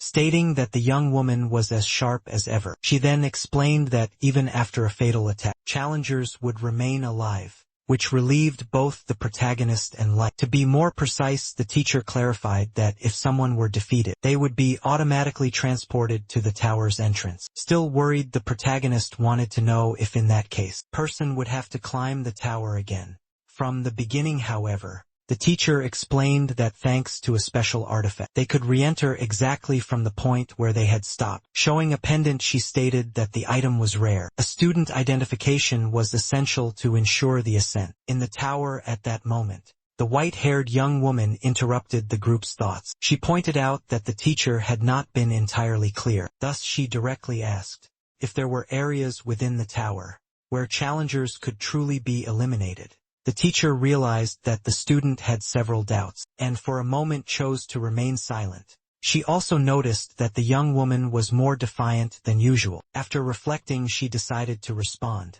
revealing that indeed some areas were exceptions to that rule. Upon entering the dungeon, the protagonist group encountered several monsters. The enemy they were fighting was a claw scyther creature, resembling a green slime but much more threatening. This monster was known for devouring the equipment of those climbing the towers, leaving them defenseless. Light sword cut through these creatures, as if slicing small portions of slime. However, while Light focused on melee combat, Deiko fired at the monsters using her energy. The duo was completely immersed in battle, while the protagonist was doing something different. He extended his hand and fixed his gaze on the object in front of him. A simple torch. He attempted to extract the concept of fire, but although he felt its presence, he couldn't absorb it. He was capable of performing extractions even in other dimensions, so he wondered why he couldn't do it there. Lost in his magical thoughts, He was suddenly brought back to reality by Daiko, who, irritated, complained that he had gotten distracted. The protagonist explained that he had tried to absorb the flame, but failed. Hearing this, Daiko commented that it was a pity. He asked her not to underestimate his powers so much. As the two talked, one of the slimy creatures approached, now much larger due to its irritation. The monster was quickly restrained by a chain that held it in place. Daiko looked at the protagonist and asked if that was how his little snake behaved during battles, moving Eva, who had transformed into a spike chain. The protagonist confirmed with a slight smile. He then commanded the chain to continue attacking. The snake in chain form flew through the dungeon room, striking the green slimes with speed and precision. Seeing the chains dominating the entire floor, Daiko praised the protagonist, admitting that the attack was quite effective. He agreed, stating that it was efficient but noisy. Another source of noise was a girl running across the battlefield. Rutschel, with sharp teeth and red eyes, charged fiercely at the creatures, tearing them apart with her own claws. Her attack was so strong that upon landing, she sent stone blocks flying in all directions. The white-haired young woman didn't think that running around, screaming like that was an efficient tactic. However, both the pink-haired beauty and Light continued to fight in their own ways. After practically defeating all the slimy creatures, Light realized that the first room contained only those monsters. However, Daiko had the impression that there was something more. She warned the group not to lower their guard, as she felt an energy beginning to concentrate. Hearing her words, Larry grew concerned, asking if an elite monster was about to appear. Light turned to the protagonist. But you was already one step ahead. Before Light could suggest, using the all-seeing eyes to find out what was happening, Yuan was already observing. Suddenly he called Ruthel's attention, and pointed to a large obelisk ahead of them. The object had transformed into a magic circle, with a pentagram at its center. The protagonist ordered Ruthel to destroy it immediately. Without hesitation, she lunged forward with her sharp claws, her eyes glowing with intense fury. His strike was devastating, raising a cloud of dust inside the room, and obscuring everyone's vision. Light was the first to regain his sight, and upon seeing the result, he was overwhelmed with emotion. With a single blow, Rachel had destroyed the obelisk before the elite monster could even be formed. As a reward, she received the core of the beast that never had the chance to be born, now holding it in her hands, breathless from the effort. It was then that Light, glancing at her, unintentionally noticed something. What he saw left him practically shaken. Rachel looked different. Before, her hair had been completely light pink. Now it had transformed into strands of various shades. Seeing that the protagonist was staring directly at her, Rachel wanted to know what was going on. He explained that something had changed in her hair, and reflected on the concept of furnace heart, which had manifested. The protagonist wondered which of the two factors had caused this change, as the concept presented had the property of burning emotions. As he pondered what he had witnessed, he felt a hand grip the sleeve of his shirt.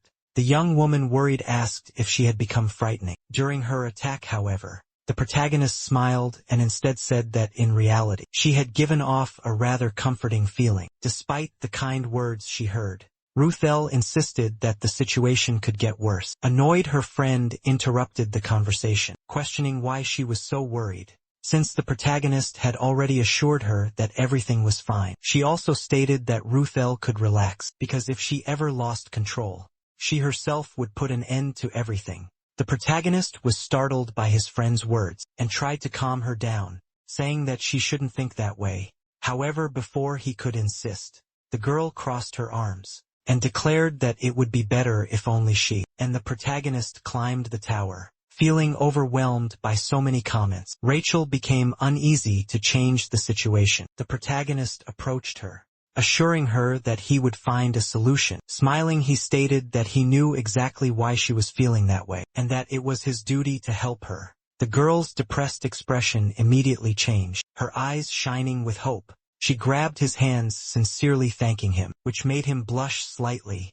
After talking a bit about what had happened, and resolving the situation with the obelisk, a magic circle appeared around them. Moments later, they were transported to the second floor. Upon arrival, Light crouched down and touched the green ground beneath his feet. Unlike the previous room, there was now grass growing around them, giving the environment a completely different atmosphere. The protagonist, attentive, analyzed the concepts contained in the orb his companion had received earlier. He realized that all the time spent running through the dungeons seemed to have been in vain, as in just one room he had acquired new concepts. Now he possessed the concepts of acid infusion, both attributes capable of dissolving materials. He decided then to infuse the concept of fusion into his sword. While feeding Eva with the concept of acid, the small snake coiled around his arm, opened its mouth, and swallowed the tiny sphere of energy containing acid. While the protagonist and Doka were talking, Light became alert. The environment around them was suddenly changing. Since the monsters of the second room were about to appear, Light tried to ask the duo to stop chatting.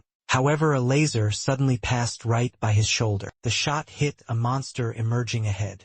Doka's response to Light's request for them to take things more seriously, the young woman stated that the second room didn't seem much different from the first, and that the monster that had appeared there was nothing more than a weak, evil spirit. With a teasing tone, she asked Light if he thought an ant could defeat a lion. Light grumbled, annoyed by her attitude. That was when the young woman suggested that the protagonist handled the entire fight in the second room alone. The protagonist was confused, not understanding why the entire responsibility for combat was being placed on him. When he questioned the idea, the others agreed that it could be very dangerous. However, with a smile on her face, Deiko contradicted them all, claiming that her suggestion was brilliant. She explained that he needed to develop his skills quickly, especially since greater challenges were approaching. So she asked again if her idea wasn't actually valid. The protagonist then smiled, as he always did before a battle. He stretched and stepped forward in front of the group. Light tried to convince him that it could be dangerous. The protagonist interrupted him.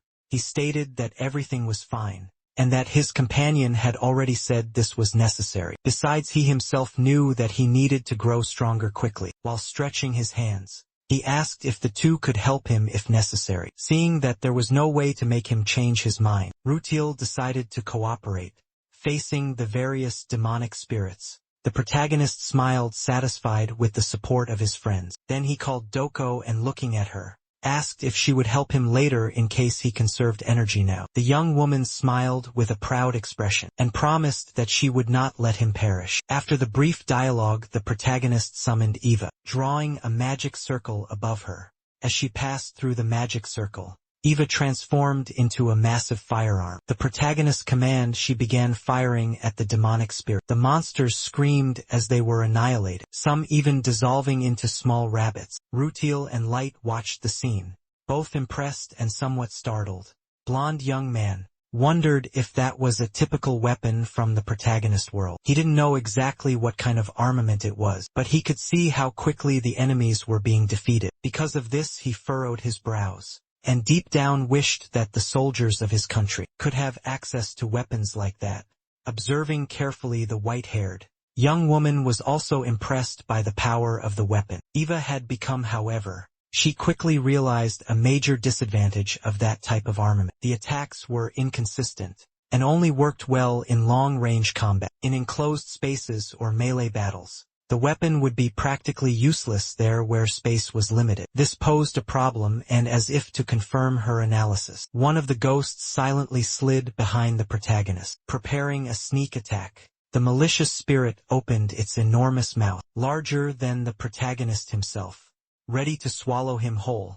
Seeing the scene, Light and Rutiel instantly became worried. Protagonist, noticing his friend's reactions, decided to turn around, and came face to face with the enormous mouth of the evil spirit. Ignoring his friend's concerns, the protagonist materialized a sword as he faced the malicious spirit. The precise vertical slash, he defeated the monster that had attempted to attack him. His two companions, who had been on edge, were finally able to breathe in relief.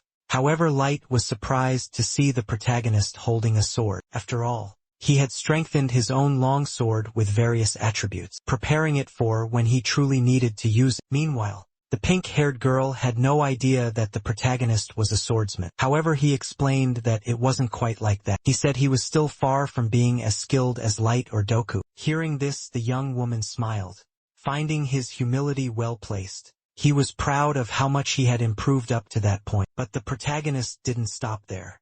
He continued advancing, alternating between shots from his weapon and sword strikes. That way he destroyed numerous evil spirits that emerged in his path. They kept appearing only to be struck down and defeated one by one. Now, besides using Eva, he was also wielding his sword with ease. Every movement showcased the skills he had acquired so far. Smiling, the protagonist commented that although he wasn't the best, he was trying to improve with every battle. After defeating most of the evil spirits, he rested his sword on the ground and took a deep breath. He looked at the others and stated that there were no more demonic spirits ahead. Only one remained, the last one. Thinking about this, he summoned Eva and transformed her into a chain. He ordered her to bind that last evil spirit. Then he said they could rest a little before eliminating it. As they reflected and caught their breath, the white-haired young woman crouched down to touch the remains of the defeated spirits. That was when she noticed something interesting. The edge of the protagonist's sword had melted and disintegrated the monsters.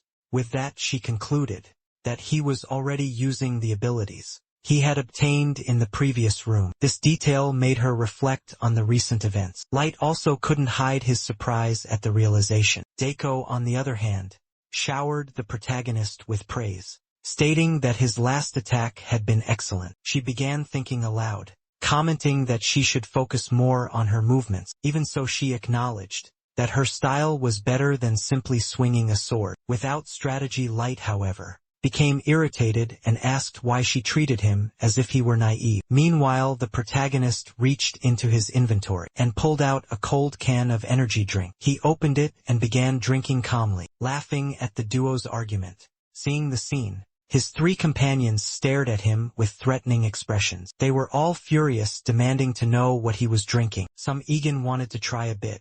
He pointed to the can and said he didn't have any more. He also mentioned that that type of drink could be purchased outside. However, no one bought that excuse. After all, unlike him, the others couldn't simply step outside. Upset, he put the can back into his inventory, saying he would only use it when he was truly exhausted. His last comment caught the attention of the white-haired girl. Because of that, she decided to take the lead of the group. At that moment, noticing that everyone had rested enough, the protagonist hurried to defeat the last monster. At that very moment, a new magic circle appeared beneath each of their feet. As they were transported to the next room, the protagonist closed his eyes. He wanted to have an internal view of his own attributes. That was when a window appeared in his mind, displaying more than 10 attributes, distributed among different categories. Seeing this, he felt excited.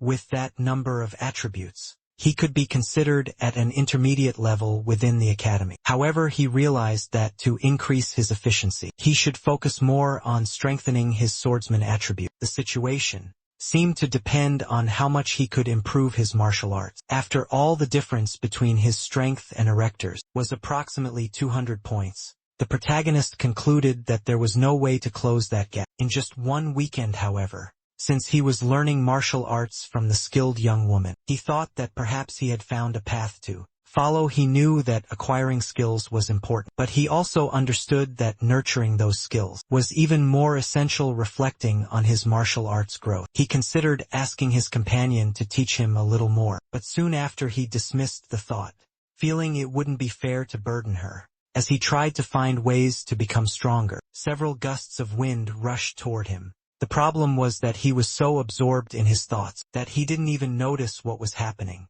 For a moment, he still thought he was simply crossing into the next room. Then a voice started calling him insistently. Someone was shouting his name. It was Light. The young man was falling. Suddenly, the protagonist opened his eyes and realized the situation they were in. All four of them were falling. The wind roared fiercely around them. Faced with that scene, the protagonist momentarily panicked. Looking down, he tried to understand why he was falling from the sky. Rochelle seemed even more distressed. She struggled against gravity, holding her skirt down so the wind wouldn't lift it. The protagonist looked down again. Once more he questioned what was happening, but this time he noticed something that made his heart race. Below them, sharp spears were pointing straight up. Thinking quickly, the protagonist summoned Eva. In an instant, she transformed into a chain. Precise movement, the chain wrapped around Ruthel's body, saving her from falling onto the deadly spears just in time. When he saw that his technique had worked, he let out a sigh of relief. Even so, he still held the chain tightly. However, there was another trap right at the transition point. As he tried to grasp the situation, he heard someone calling his name. Looking back, he saw the young woman hanging upside down. She had an obvious suggestion. He needed to move quickly, but instead of acting, he was momentarily surprised by the sight of the young woman, stuck to the ceiling upside down. Just as she finished warning him, he heard a loud noise. One of the walls was opening, launching several spears in his direction. He was startled and had to think fast. He couldn't let go of the girl he was holding with the chain. Without hesitation, he quickly pulled the chain. With that motion, she was flung upward. At the same time, the protagonist had the idea to summon Lilith while also directing Eva. The young woman screamed in fear as she was abruptly pulled upward. She needed to be thrown at a precise angle so that the spears would miss her. The protagonist's quick movement caused the spears to collide with each other. When the young woman began falling again, he was there to catch her in his arms. As this happened, the girl blushed slightly. He was very close when he asked if she was okay. Now they were riding a glider bike. Calmly, he apologized for the abrupt pull earlier. He explained that he had no choice since the situation was complicated. As he spoke, more traps were activated around them. He simply smiled with agility. He performed several sword strikes to deflect the axes. Before they could get too close, they were destroyed. It was clear that Light looked different. Behind his back there were two pairs of wings, resembling those of a dragon with a divine sword in hand. He walked among the destroyed axes, wondering what was going on.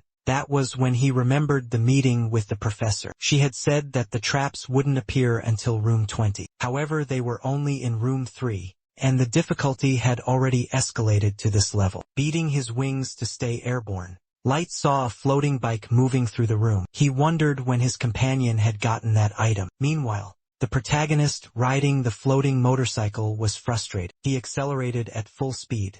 He dodged the traps that appeared every moment behind him. Seated on the motorcycle was his companion Rochelle. Still remembered how the protagonist had held her moments before. Now smiling, she hugged his back. Already comfortable with the situation, the protagonist, surprised by the sudden embrace, got distracted because of this lapse. An arrow struck the flying motorcycle. He zigzagged between the columns scattered throughout the room. He tried to dodge the weapons being launched at them. The danger was getting closer and closer to the floating motorcycle. Suddenly, a light strike blocked some of the spears. The protagonist stopped the motorcycle, looking to the side.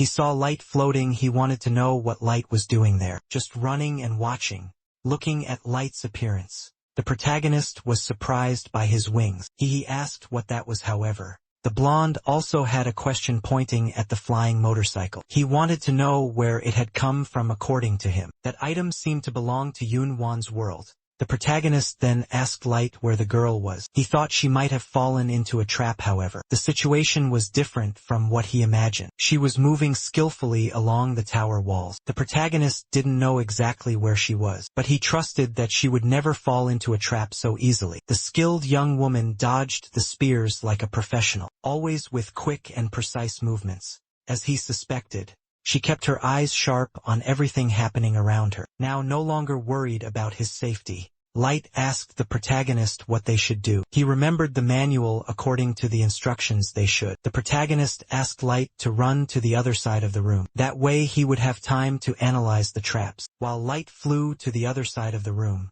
the protagonist observed the attack patterns. Surprisingly, all the traps were targeting a single person. It was Light. Because of this, the protagonist realized that the traps might prioritize those who moved. He remembered the initial situation with his companion. With that, he finally understood what they needed to do. They had to avoid moving carelessly in that trap-filled room. The protagonist placed his hands on his head, frustrated for not realizing this sooner. Meanwhile, his companion tried to warn him about another arrow coming in his direction. The arrow hit the floating motorcycle. Annoyed, the protagonist pulled the arrow out and held it angrily. He needed to warn the others to stop moving recklessly. But if they stopped, how would they clear the room? Gripping the arrow more tightly, he finally noticed something. There was a reaction happening in it.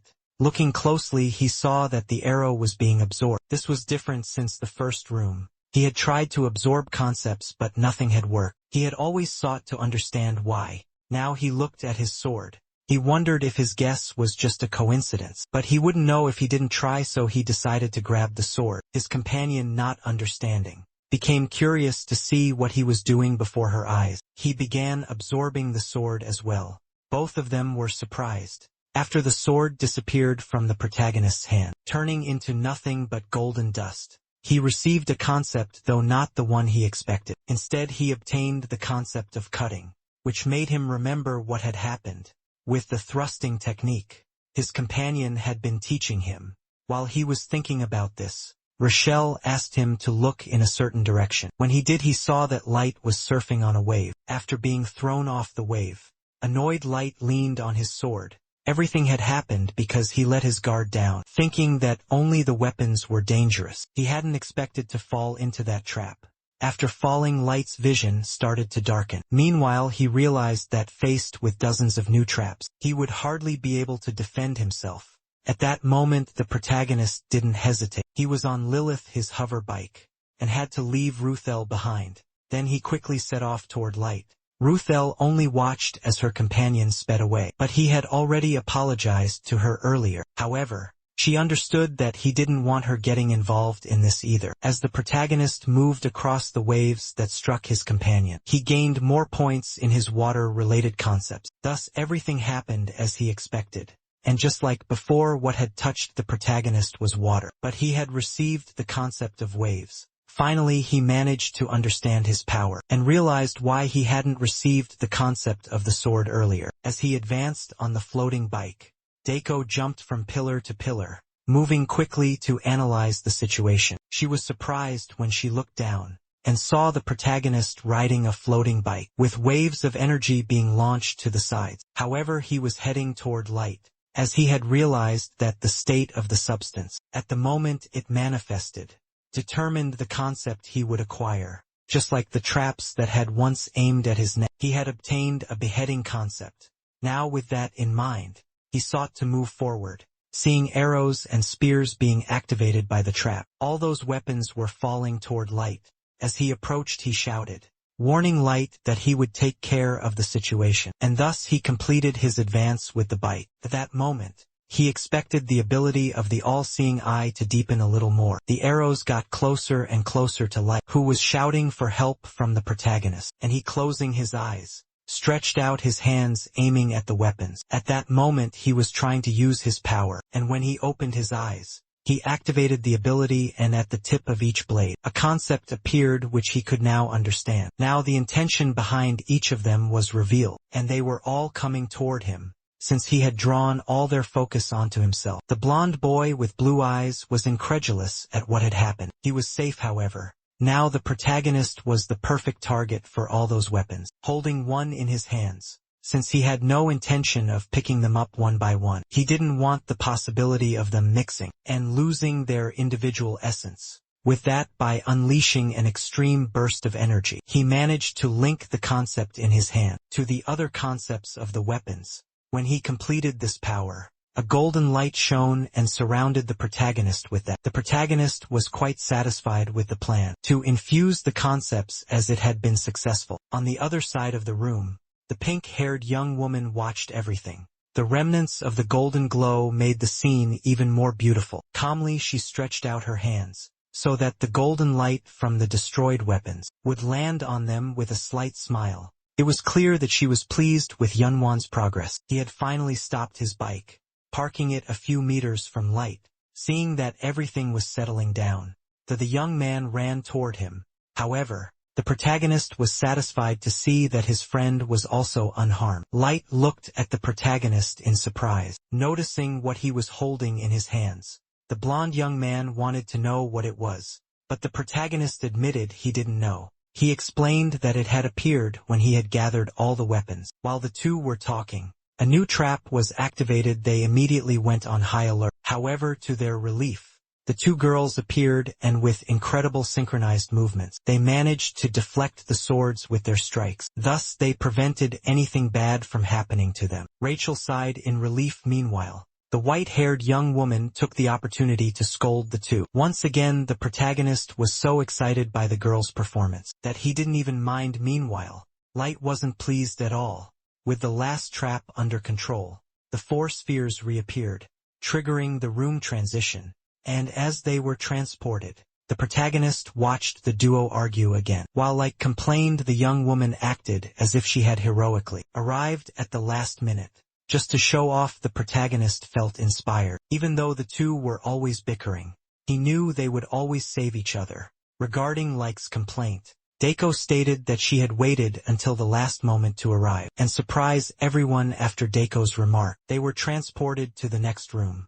Moving on to the fourth. Now in this room, the protagonist was able to take a good look at the monsters. With all four of them together, the protagonist commented that, at least this time, they wouldn't be attacked from above. With that, he was able to attack the monsters before they attacked him. He soon understood that these creatures were giant spiders. Looking at the creature before him, he wasn't quite sure what it was or what its power might be. Light told him that this was a unique monster, the tower spider, and that it could appear anywhere. With that, Light drew his sword, intending to take the lead to protect his friend. Even after Yun Wan's attacks, the spiders had not suffered any damage. After receiving orders from Light, the white-haired young woman showed her indignation. The protagonist was also not satisfied, as he had been unable to be useful this time. The young woman noticed that he was in disbelief at how strong the monsters had already become. Daiko stepped in front of everyone, asking them to take a step back.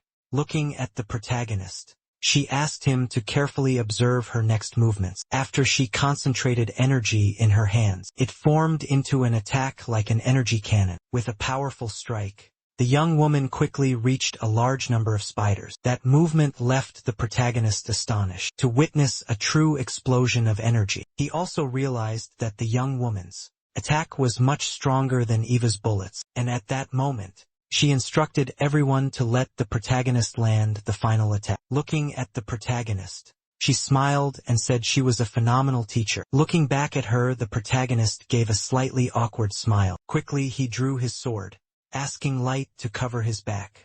Then he charged forward to face the spiders. While reflecting as he thought, the spiders approached him calmly. Getting close enough, he could see their similar patterns. Without hesitation, he attacked one of the spiders with his sword, showing his gratitude for being given the final blow. However, both Light and Yahello, who were watching the protagonist, looked very concerned. They had a good reason to be. When he struck with his sword, he failed to land the blow and simply felt his hands tremble. Seeing that his attack had no effect, he tried applying more force, but the spider's shell was too thick. After the protagonist failed attack, it was the spider's turn. It locked its glowing eyes on him. In the next instant, it leaped at him, attempting a swift attack. Sensing the danger, he jumped back, barely escaping the ambush. However, he couldn't give up and advanced again. This time he remembered to use a thrusting technique at the very least. This time he managed to strike the spider's head, but he still couldn't defeat it. Now his companions were excited to see him making some progress. Even though he had a small success, the protagonist knew he couldn't continue with such a mediocre attack. Already showing his frustration, he clenched his teeth at the thought that the tower spiders were too much for him. Then something surfaced in his mind, an idea he should have remembered before. He had absorbed several concepts in the previous room, and still hadn't used them. He realized this might be the perfect moment, and infused one into his sword. As soon as the blade received the concept, it began to release small sparks, and with a simple swing it emanated a powerful aura. That was when he decided to test if this concept would work against his current enemies. The sword moved swiftly, following the protagonist's motion, slicing through the spider with ease. It was an incredible feeling. When he finally managed to land a successful hit, Light was astonished at the protagonist's instant improvement. In just a few moments, even Daiko was surprised, though she remained silent, not wanting to make it public. After the attack, the protagonist felt that he had made a clean cut, but something felt strange. He started wondering if he had swung the sword with more force than necessary, so he tried again. Seeing the protagonist's determination, Light moved forward to assist him, while the pink-haired girl followed as well. Daiko, after carefully observing the protagonist, realized that he had done something to his sword. In just a brief moment it was something strong, enough to allow him to cut through the spiders with ease. Now she continued watching the protagonist's movements, as he kept slicing through the spiders. Naturally, she noticed that little by little he was trying to improve his skills. She also knew that normally when someone strengthened their sword, they ended up swinging it aimlessly, and as she observed him, Light and Rachel continued eliminating as many spiders as possible. Dokkum knew that up until now, the protagonist had not shown even a hint of that common flaw. She hoped that even if it wasn't quick, one day he would understand for himself the true essence of what a cut really is. Seeing him so engaged, she couldn't help but remember her own story. After overcoming the 3 calamities, she was proudly called the greatest prodigy of the martial world, and now, she realized she was watching someone just as talented as she was. This person made even her own talents seem small. Unaware of her thoughts, the protagonist continued swinging his sword, attacking the tower spiders. As he kept fighting against the spiders, even without knowing his friend's thoughts, he felt a shiver run down his spine. Light, noticing his friend looking around in all directions, as if searching for something, asked what was wrong. At one point, the protagonist's gaze met hers, and upon seeing him holding the drinks, she ran after him. Meanwhile, Light received an external message, and the same happened to the other 3. All 4 of them had received the same message, and 3 of them gathered to talk about it.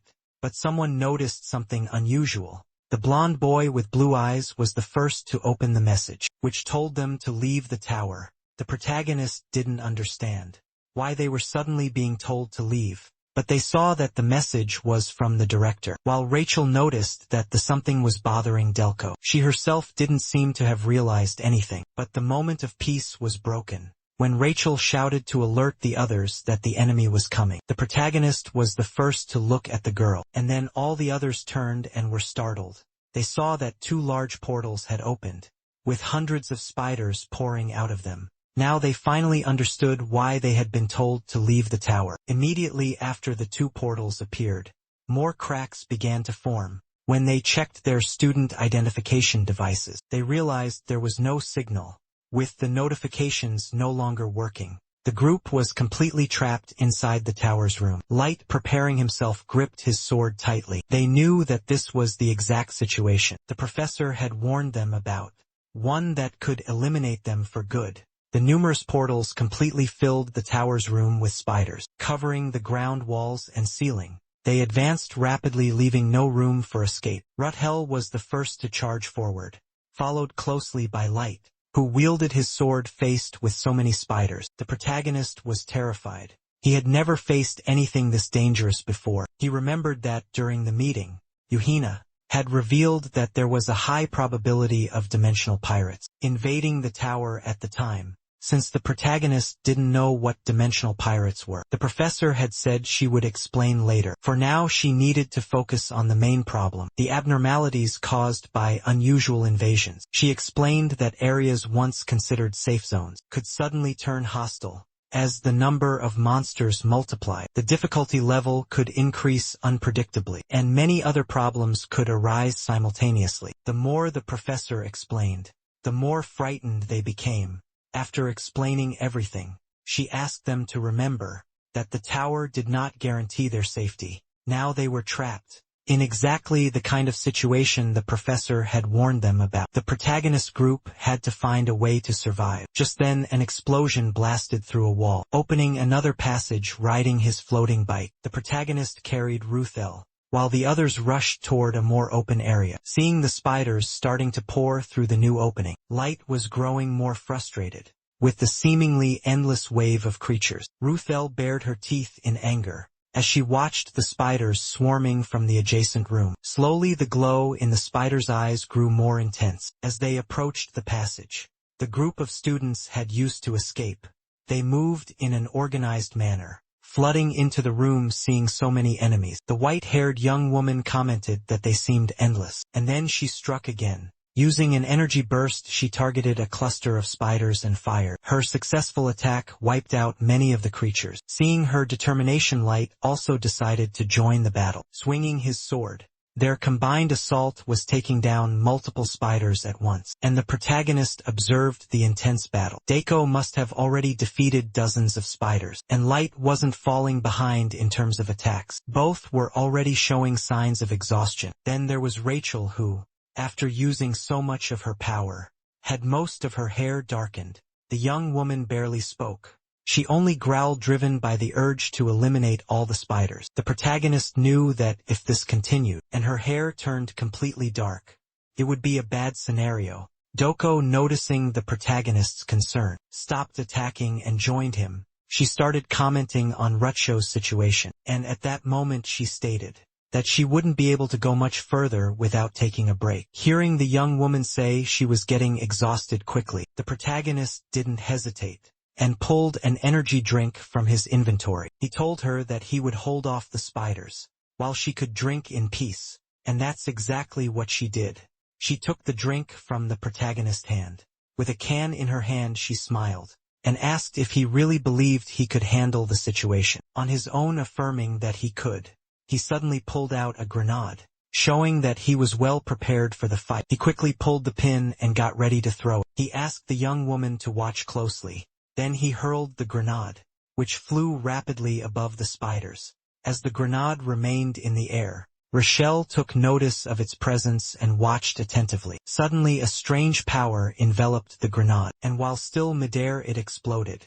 The explosion created a wave of fire, completely engulfing most of the spiders. In the area, the massive blast sent out a wave of heat, forcing Light to step back and shield himself with his sword. As he protected himself, he saw the protagonist pass by and asked what kind of power that was. Passing by on his flying motorcycle, the protagonist replied that he had put a lot of effort into that weapon. Now pushing forward, he told Light to take a break. He realized that his companion probably still had a lot of energy, but he also knew he couldn't rely entirely on her power. He kept advancing, unsure of how long the spiders would continue appearing. He knew that if he could defeat as many spiders as possible, he would buy time for his friends. After unsheathing his sword, the protagonist suddenly received a notification that the blood poison in his blade had increased to 15. He was surprised by the rapid growth, and to his astonishment, his cutting concept had also increased to level 2. As he rode his floating bike, he glanced at the sword in his hand, and noticed that it was turning red.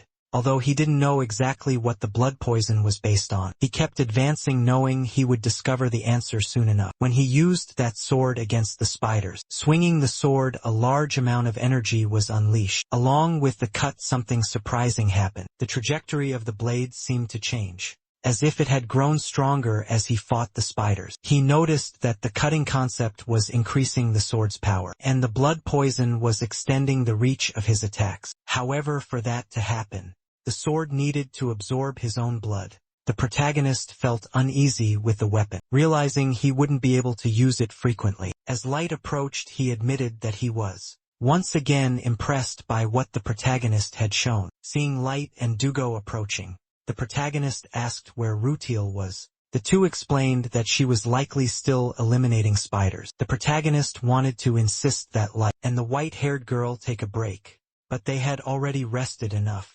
As they prepared to switch positions with the protagonist, Light noticed that the number of spiders had decreased. Hearing Light mention this, the protagonist and the young woman turned their gaze toward the passage leading to the next room. They saw that the number of monsters was dwindling, meaning the battle was either nearing its end, or something much stronger was coming.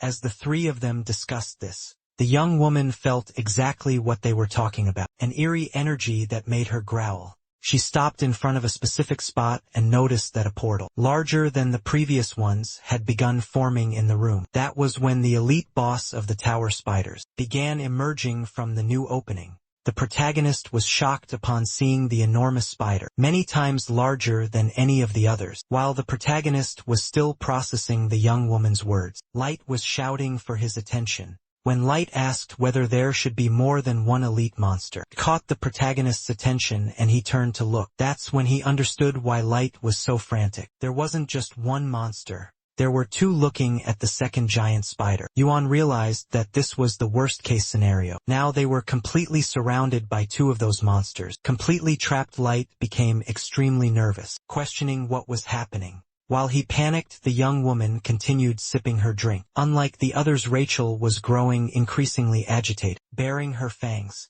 Her fury was visible in her eyes as she lunged at one of the spiders. She rushed straight toward one of the giant spiders, attacking recklessly. Light was worried, but the protagonist commented that maybe this was a good thing. Now they were naturally coordinating to support each other. They agreed to split up and attack the spiders simultaneously. The protagonist wanted to handle one of the spiders alongside Doko. After hearing everything, Light agreed with the protagonist and prepared to attack the spider alongside Ruthel. On the other side, standing face to face with the giant spiders, Yuan raised his sword in front of his body. All the confidence they had in splitting up to deal with the spider seemed to fade as he faced such a monstrous creature. Seeing his hesitation, the white-haired young woman simply sipped her drink. While observing him after finishing her observation, she approached the protagonist. Getting close to his ear, she reminded him that he had said he would handle the spiders with ease. By her side, she then stepped back, tossing the empty drink can back at him. After making a comment about the drink, she materialized her sword to join the battle, positioning herself in front of him to take the lead. She stated that now they would pay the price for their sweetness. Facing the giant spider, she unsheathed her sword. Startled, the protagonist looked at the girl's sword, wondering why she had drawn it. She was clearly demonstrating her technique to him. She noticed his curious gaze fixed on her. She met his eyes with a sharp stare. Annoyed, she said she simply didn't want to dirty her hands, and told him not to get any wrong ideas. Daiko's words weren't entirely truthful. After watching him for so long and analyzing what he had learned, she knew he was still missing one crucial movement, and she was determined to show it to him in this one opportunity. Then a powerful energy surrounded her as she prepared to attack. She wanted the protagonist to pay close attention at that moment. The young woman's eyes shone in a deep blue hue, the same color as her energy, as she moved, stretching her arm for the attack. It was only for a brief moment, but the protagonist lost focus. The reason was simple: Rachel had lost control. Instead of attacking the spider, she started attacking Light. He tried to defend himself by raising his sword, but the problem was that the girl was in a furious state. She didn't even notice that the elite spider was advancing. Because of that, the spider leaped and launched a jet of web to attack them both. Light was caught off guard by the web coming toward him. He was about to trap both him and Rutcho. Thinking quickly, he threw the young woman away, so she wouldn't be caught in the spider's web.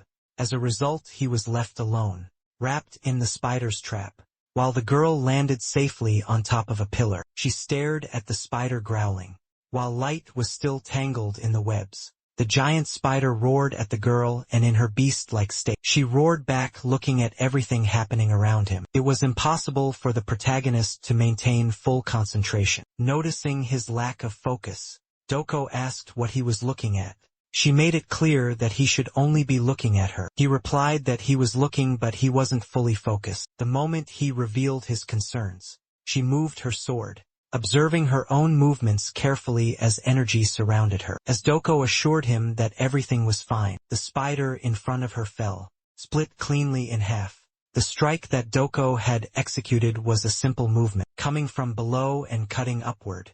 However, with that one move, the protagonist witnessed something astonishing: the immense gap in skill between them. After the young woman's slash, the spider collapsed, its severed parts scattering in opposite directions. As he observed that movement, the protagonist suddenly began receiving multiple notifications. Concepts acquired so many that he started to feel a slight headache. He had just understood advanced techniques. Many of his other concepts also leveled up as he absorbed complex martial arts knowledge. The power he had just witnessed was similar to the moment he had seen the force field in Wordama, trembling from the intense headache. Then you wondered how someone could infuse so much willpower into their sword. The deadly concept he had just discovered felt so vivid that it sent chills down his spine. With all of this, his vision became blurry. The girl who had been calling his name repeatedly suddenly approached him. She asked if he had carefully observed her strike. When he complained that she was getting too close, She suddenly tossed a violet-colored sphere to him. Now holding the sphere in his hand and looking at it carefully, he noticed it was overflowing with energy. He felt happy but also questioned whether he should really keep it, since it was the girl who had earned it. Smiling, she told him that it was his reward, that he shouldn't hesitate and that he should just accept the gift. From a distance, Light, seeing the two of them chatting so casually, became furious and shouted at them to stop fooling around and help him quickly. He had been trapped in the spider webs for a while and was extremely concerned, because the young woman who had defeated the spider alone was now entering a berserk state, consumed by uncontrollable rage. The protagonist looked at the young woman startled. Seeing the situation Light was in, Daiko said that he was completely useless. The protagonist knew that if they advanced recklessly, they would be defeated in just a second by the rampaging girl. Looking back, he stated that the only person who could handle the situation was the one who had defeated the other spider. Daiko didn't seem pleased about having to solve all the group's problems. Meanwhile, the completely out-of-control young woman began looking at the others. Human tried to reason with her, asking for her help since this was an unusual situation. Being persistent in presenting a reasonable argument, she couldn't refuse, but she noticed something, and with that she decided to move, starting to stretch. Seeing this, the protagonist got excited. Looking at the girl, she stated that she would keep the beast entertained, but in return the protagonist had to defeat the other spider. As the two conversed, Doko interrupted and charged at Rutschel. After attacking her, she even decided to provoke her with hostile words, trying to draw her in more and more. Daiko claimed that she could have real fun with this wild girl, and the more she provoked the young woman, the deeper she fell into her uncontrollable fury. At the very least, the young woman got what she wanted. Rochelle lunged at her, her claws flashing as she leaped off the spider. She effortlessly dodged Rutschel's first attack and jumped back, continuing her insults with each strike from Rutschel's claws. She executed simple movements to evade them, and after several attacks, Rachel had not managed to land even a single scratch on the young woman's white hair. But now that she had positioned herself exactly where she wanted, Daiko grabbed the young woman's wrist and threw her to the ground. With that impact, a bit of reason returned to Rachel's mind. However, it still wasn't enough to completely wake her up. Seeing this, Daka released her and threw out a few more provocations. She told Rachel that attacking blindly against someone stronger was foolish and ordered her to get up, since she still had plenty of energy. She claimed that she would keep her entertained, just long enough to bring her back to her senses. Hearing the young woman growling, the protagonist observed the fight between the two. Seeing the protagonist distracted, Daiko scolded him, prompting him to materialize his sword to fight the spider. Even in front of that massive spider, Daiko believed that the protagonist could win if he had been paying close attention. Seeing how much the young woman expected from him, he asked what made her believe in him so much. At that moment, one of the spider's massive legs slammed into the ground, right next to the protagonist. He barely managed to dodge, leaping to the side as Light, watching from afar, saw him almost get hit. Despite the spider being in a very weakened state, it seemed to completely disregard his strength. Seeing that even a mere spider was looking down on him, he gritted his teeth in frustration. Knowing what he needed to do to fight back, he summoned Eva this time. Not only did the chain appear, but various magical symbols emerged as well. With that, the chains wrapped around large portions of the spider, which thrashed in frustration as it was restrained. Light was astonished to see that the protagonist had managed to trap parts of the spider. Meanwhile, Doko glanced back for a moment, momentarily diverting her attention from her own fight. But the protagonist advanced with his sword against the bound spider. Though not all of its legs were restrained, some that were still free lashed out at him, but he dodged repeatedly, relying on Eva's help to hold most of the legs in place. Along with the power of the cutting concept and blood poison in his sword, he was finally ready to attack.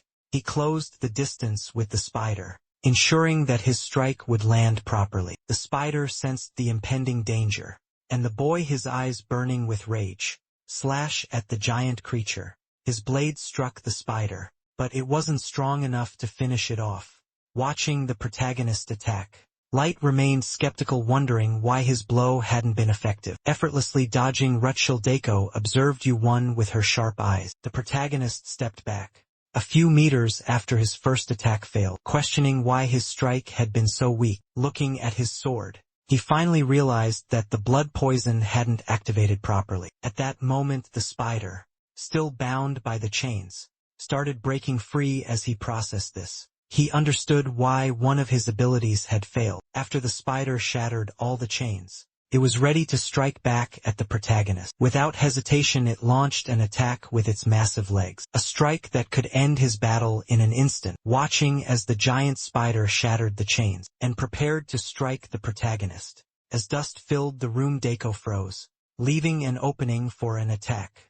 However, once the dust settled, everyone could see the spider lying on the ground, while the young man held his sword. The sword in the protagonist's hand dropped to the floor, as he also collapsed exhausted. Overcome by mental fatigue, he recalled what had just happened. The moment his sword and the spider's leg clashed, he had adjusted the angle of his attack. He trembled as he retrieved his sword, knowing that, if he had taken the blow head-on, both his sword and himself could have been severely damaged. That's why he questioned how he had been able to perceive it. For a moment, it felt like a fraction of a second had stretched into an eternity. He wondered how the situation had developed like that, because he had observed Deiko's swordsmanship so closely. A sudden notification appeared before him. It was for successfully dodging the enemy's attack. He had mastered the concept of flow. Understanding what had happened made the protagonist push himself harder, silently praising his friend. Now standing again as he approached the spider once more, he realized he couldn't perfectly replicate his friend's swordsmanship. He understood what he needed to improve, so he drew the spider's attention, his sword already in hand. Staring down the spider, he challenged it. Feeling its hostility, the creature lifted its legs once again to try to strike him, but this time he continuously swung his sword, defending and dodging the spider's attacks. As he watched the protagonist's actions, Light recalled a concept in fencing called parrying. That concept involved deflecting, or redirecting enemy attacks to the side, allowing a swordsman to break the opponent's momentum, or even avoid critical blows, and if the concept was applied correctly, could reveal an opening in the opponent's defense. However, Light knew that was merely a tactical concept. The reality was very different. He also knew that things didn't usually happen that way, yet his companions seemed to be going in the opposite direction. Despite being in a situation where it was obvious he had little experience, he was already demonstrating impressive skill. Observing how the protagonist used his ability to dodge attacks, Light wondered, had he really never wielded a sword before? After deflecting another of the spider's attacks, the protagonist finally found the opening he was searching for, using the concept of deflection to avoid being struck from the front, and rotating his sword into another position in his hand to deflect an attack from the side. He continued evading while pressing forward. Little by little he began to see things more clearly. Now he knew how to advance and how to gain superiority in the fight. But there was another battle still raging, the one between the girls. Rachel was still out of control, charging forward with her claws, trying to strike the white-haired girl. Her fury was intense, but at one moment she was disarmed. Stumbling over Deiko's feet, Deiko calmly tripped her while remaining standing. Watching the protagonist battle, she found what was happening almost unbelievable. She had thought the protagonist would gain something by witnessing her first sword technique, but instead he was the one showing her something new. That's when she remembered. There was a martial art that used flow as its core principle. However, very few people dared to use it, because reflecting an opponent's strength required capturing only a brief moment. It was something so difficult that it felt like a 1 in 100,000 technique. Yet she was watching the protagonist execute it more and more. Now the spider was the one being pressured, as its attacks no longer landed. The white-haired young woman knew that using such a technique continuously was extremely risky and required immense effort. That was why most people sought easier techniques like Light had. However, she had always wanted to master martial arts until this moment. Now she felt as though he was offering her that very opportunity. Standing before the giant spider, the protagonist was showing her that this concept could be far deeper than she had imagined. While Doka was captivated by the fight, Ruthel stood up again in the meantime, regaining a bit of her reason. Ruthel received a few flicks to the forehead, while Light pleaded to be freed from the webs. Daiko had no interest in talking to either of them. She just wanted to keep watching the fight. She realized that merely reflecting the spider's attacks wouldn't be enough for him to end the battle. At one point, gritting his teeth, the protagonist charged at the spider. Even as one of its legs threatened him, he didn't stop moving forward. Daiko watched as the protagonist used the enemy's force against itself, spinning rapidly as he advanced. He combined two abilities seamlessly, and the young woman saw how, in that moment right before her eyes, with his sword spinning in a horizontal upward motion, he managed to cut through the giant spider. His strike was perfect, landing a direct hit on the spider, which let out a piercing shriek. Watching the scene, Light was left speechless, unable to believe what was happening before his eyes. Meanwhile, the white-haired young woman, slightly flushed, was overcome with excitement as she witnessed the protagonist's success. He had overcome that arduous battle, and now simply watched as the giant spider collapsed. Defeated, the giant spider fell to the ground. Banyun-won also collapsed, overwhelmed by stress and exhaustion. As the protagonist sighed, a few notifications began to arrive. Things like external and internal concepts were temporarily synthesized. As he stabilized his breathing, he noticed significant changes happening within his internal code. At that moment, he heard Light calling for him, and when he turned around, he saw that Light was trapped in spider webs. But at the same time, Daka was also asking for his help. In dealing with a wild and uncontrollable beast, the protagonist felt that everyone was relying on him too much, especially when he had barely managed to defeat the elite enemy. Light, feeling frustrated, explained that the webs were demanding that he use magic, while Doko pointed out that Rutiel's stamina seemed limitless. As the two argued over who deserved help first, the protagonist had an idea. He decided to absorb the concept of the spider web binding Light, successfully acquiring the concept of web feeding the small eagle. With that concept, he used the web concept to create chains, shaping them into a net, and in the next instant, he threw the spider web in Ruthel's direction. Aiming to restrain her, she, still uncontrollable, fell to the ground, trapped under the heavy webbing. Looking at her, the protagonist informed her that there was no way to break free from the chains that drained magic. She struggled to escape, twisting her body against the webbing, which only caused the chains to tighten around her. Then, at a certain moment, both of them blushed at the sight before them. Embarrassed, Light quickly covered the protagonist's eyes, who became annoyed at being the only one who couldn't continue watching despite the situation being resolved. The transition to the next room was not occurring. However, the chains were taking effect. As Rochelle's hair slowly returned to its pink hue, the protagonist noticed that his student ID was functioning again. He asked the others if they should leave. Everyone agreed with the protagonist's idea, until a crimson shadow startled them. That shadow appeared near them suddenly. Like an illusion, it began murmuring to the group. It spoke to them, declaring that they had passed the test. They didn't know how to react to the eerie voice. The red shadow condensed into a circle, releasing a vast amount of internal energy. That circle, still speaking to them, molded itself into a red light, transforming into a woman. She continued speaking to them, announcing that she would offer them an opportunity to form a contract with the observer of 10,000 eyes. Meanwhile, outside the tower, the teacher anxiously awaited her students. Her gaze reflected the deep concern she felt as she clutched her student ID. Suddenly she sensed something happening. A massive teleportation effect began forming in front of the tower, kicking up dust and strong winds in every direction. She quickly raised her arm to shield her eyes from the debris. In that instant, she took note of several people appearing. Leading the group was the protagonist.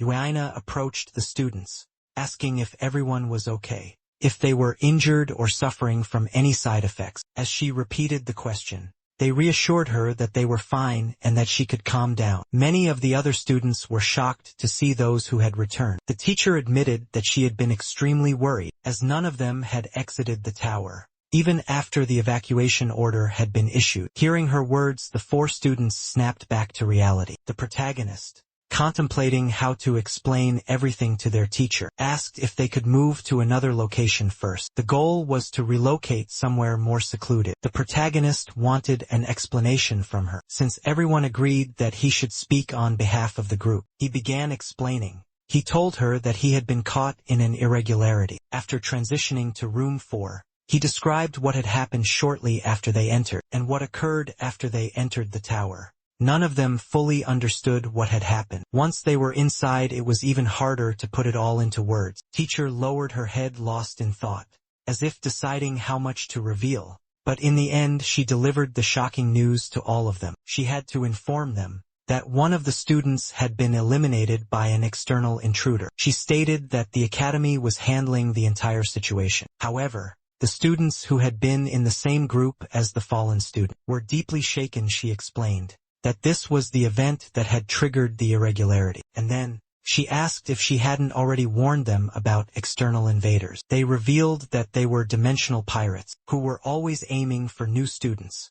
If they managed to steal the identifiers, they could prevent their resurrection, trapping them in the tower forever. Hearing this, the protagonist questioned Yamina about what had happened to the invaders. Regarding that, she revealed that they had managed to escape. Since the students present were unable to do anything, it seemed impossible for the white-haired girl to stay out of the conversation, and she asked whether those events didn't seem like a test. Even though they were not academy students, they kept trying to invade, to climb the Tower of Babel. For intruders, when new students entered the tower, that was the perfect opportunity. They only needed to eliminate the prestigious new students, who had to spend the night as part of the entrance test. After all, that was what they wanted, to gain prestige from the academy, qualifications as climbers, and also seize the identifiers. Doko knew that from the academy's perspective, they could simply say that dealing with these intruders was just another trial for the wicked. Professor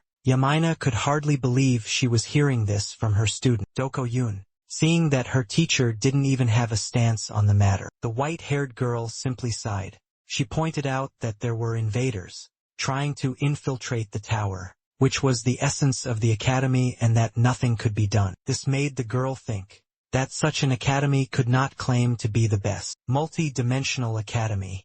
With those words, none of the other students could disagree with the young woman's thoughts. However, someone there did disagree. It was Professor Yamina, saying that she had misunderstood something. The professor needed to explain that the academy had a duty to protect students, but once they entered the tower, they were on their own. She added that if the tower chose the invaders over the students, they could not interfere with that. Upon hearing the professor's words, Dako became even more upset, and the professor stated that it was nothing more than the tower's will, which had to be respected. Dako, very agitated, repeated the professor's words while gripping her identifier. She declared that if that were the case, she disliked the situation even more, and would rather teleport away than continue that conversation. The professor, seeing that she had left, could do nothing, even calling out to her. She wouldn't return. Seeing everything, the protagonist intervened and asked the professor to understand, as something very bad had happened in the tower. Hearing this, she asked him to tell her exactly what had happened inside the tower. He thought for a few moments, searching for the best way to explain. He explained that before they returned from the tower, they had an encounter. This made Light and Rutzhill even more uncomfortable with what had happened, and now the protagonist didn't know how to put into words everything that needed to be said. Yumi, in a sense that something was off, and urged the protagonist to tell her what had happened. Banyun 1 revealed to the professor that they had encountered a constellation. It was known that constellations were formed by transcendent patrons, or observers who monitored various dimensions. When they found someone who interested them, they formed a contract with that person. They were transcendent beings who exerted influence in this dimension. They could grant powerful magic, as well as special abilities and powerful artifacts. However, they demanded a lot in return, but so far no one had refused. Everyone knew that in a world where power is valuable, there was nothing sweeter than their tempting offers. Constellations were attractive partners, which is why the professor couldn't believe that the observers were in the same world as them. The protagonist revealed that the observer of 1,000 eyes had spoken. He also mentioned that this observer had a strange voice and had promised power in exchange for fulfilling his demands. The professor, not fully grasping the true story, found it all incredible, her expression glowing as she spoke. Even with the professor so excited, The pink-haired girl as well as Light were not pleased at all. After the protagonist asked the professor if that was truly incredible, and she confirmed it, he posed a sudden and difficult question. He wanted to know the Academy's stance on this matter. At first, the professor was surprised by the student's question, but she affirmed that the Academy officially upheld neutrality. When she mentioned that deep down they encouraged the contracts, the protagonist understood that point.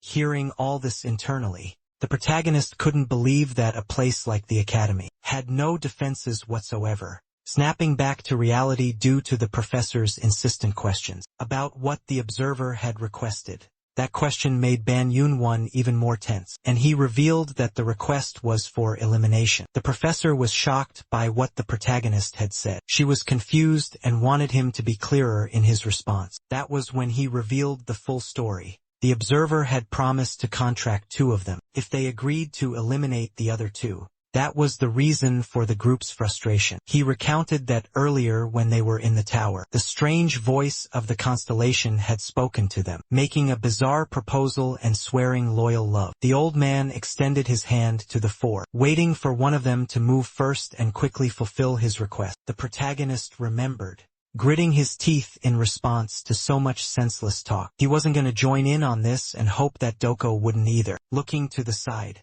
the protagonist noticed that his friend was gathering energy. The girl's deep eyes trembled, with the amount of power radiating from her. The protagonist told Yamina that Doko was asking them to leave her alone, but the teacher was saddened. She understood that the young woman had released her energy to force the constellation to leave. After recounting the story, the teacher asked if that meant they wouldn't be able to enter the tower. The protagonist had been counting on the tower for the duel against Rector, and it was highly inconvenient not to be able to use it. Thinking that he could only train with the remaining time, he called the teacher and stated that he was considering sending a report about what had happened in the tower, along with the recording he had made.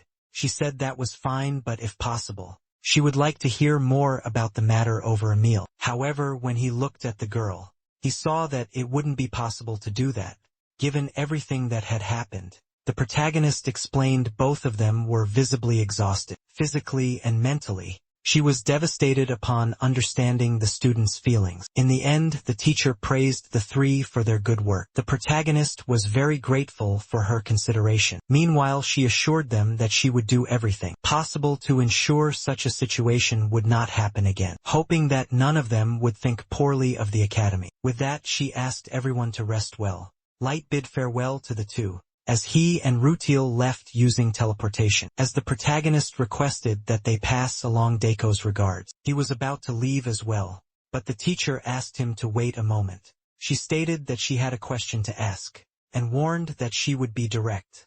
Then with concern she asked why the observer had not only promised contracts with 2 of the 4, but had instead chosen him and Doko Yen. Teacher's question left the protagonist shocked, but in the end he confirmed her suspicion. Deep down he knew that the observer wasn't just trying to turn them against each other. He seemed to be sifting through something, and the observer pointed at them, stating that they could undoubtedly reach the top together, but only if they got rid of the dead weight. When they heard this, both the blue-eyed blonde boy and the pink-haired girl were devastated. That being who had appeared out of nowhere, who once seemed like the enemy, was now trying to make their 2 friends fight.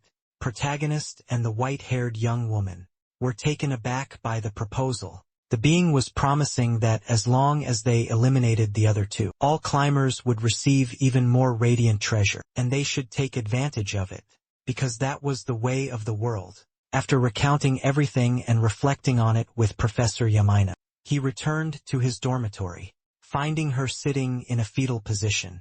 She looked at her companion, wondering if Light hadn't even bothered to take a bath. The protagonist approached Light, trying to lighten the mood, commenting on how impressive his sitting posture was. Too bad he turned to go to the bathroom. While his companion seemed to want to say something, Light asked if he was trying to humiliate him. Rolling his eyes, the protagonist was startled by the question, not understanding why his companion thought that way. His companion apologized, stating that, in truth, he just wanted to vent a little. He said that the protagonist could insult him if he wanted, because he was nothing. All of this made the protagonist feel uneasy about being close to Light, A few minutes later, for the first time since entering that room, Light raised his head to look into the protagonist's eyes. He said that he hated him, leaving the protagonist unsure of how to react. Although the protagonist also wanted to express his hatred, he had to be content with just thinking about it.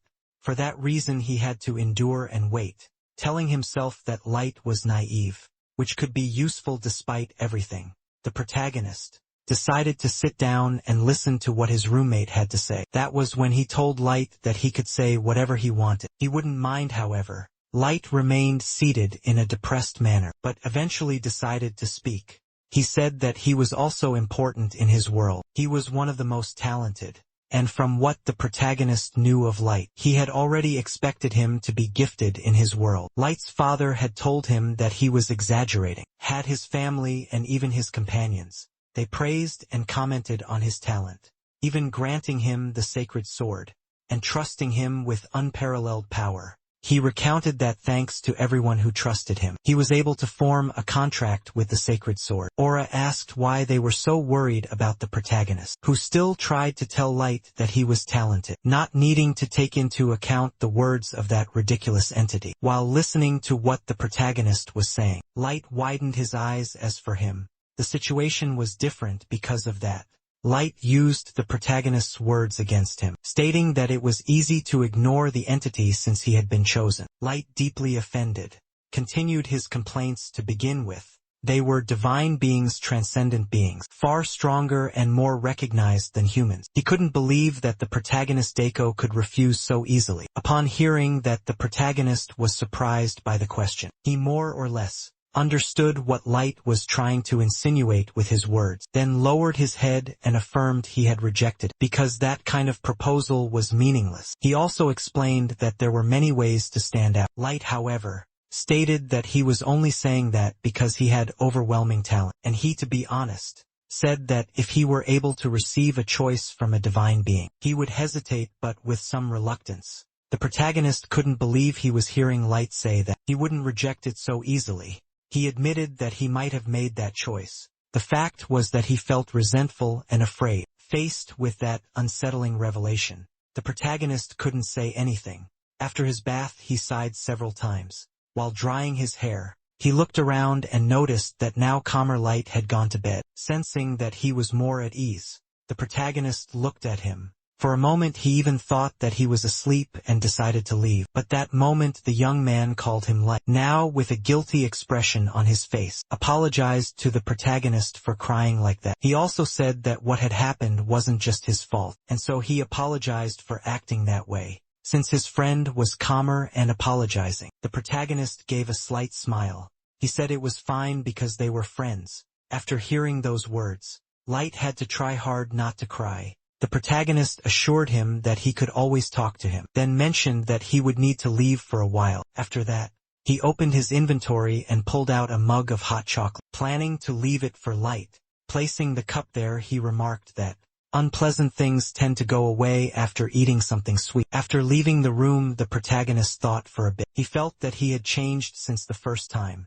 While he was still lost in thought, the white-haired girl approached, and he hadn't even noticed her presence. She quickly approached him, her eyes shining, and declared that he was finally back. She also said she was relieved that she didn't have to enter. When the young woman moved toward him so suddenly, he was startled. He asked what she was doing in the male dormitory. She told him to be quiet. She claimed that it wasn't a crime if no one found out. Before he could say anything, the girl grabbed him by the collar. Now sitting on a bench in an area of the academy, the protagonist asked her if she had come there just because the annex cafe was too crowded. She said she had only ended up there after wandering around aimlessly. However, she admitted she was curious about how that useless Light was doing. The protagonist scolded her for speaking that way. She questioned whether he wasn't just stating the truth, and according to her, the real problem was that everything came from his sword. She asked if one didn't feel the same way. She stated that Light's strength,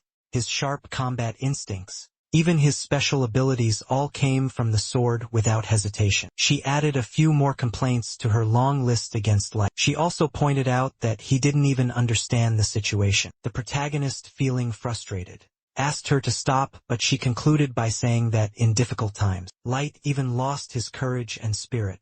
Not content with just talking about Light, she also pointed out Rathel's flaws. Hearing that the protagonist sighed, he didn't know if she was just trying to provoke her friend, or if she was actually worried. In the end, he just looked up at the sky and asked if she was okay. That question caught her off guard, so he had to be more specific, stating that she had been acting strange. Ever since she encountered the divine being, she had shown her irritation even with the professor, and he asked again if she was all right.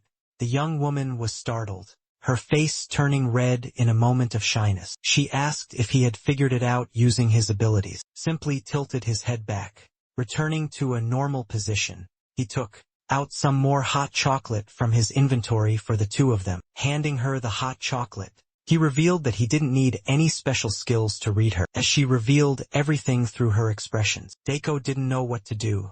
In the face of the protagonist's concern, she remained calm, simply taking the hot chocolate. Then she took the first sip of the drink, wondering if he was trying to comfort her.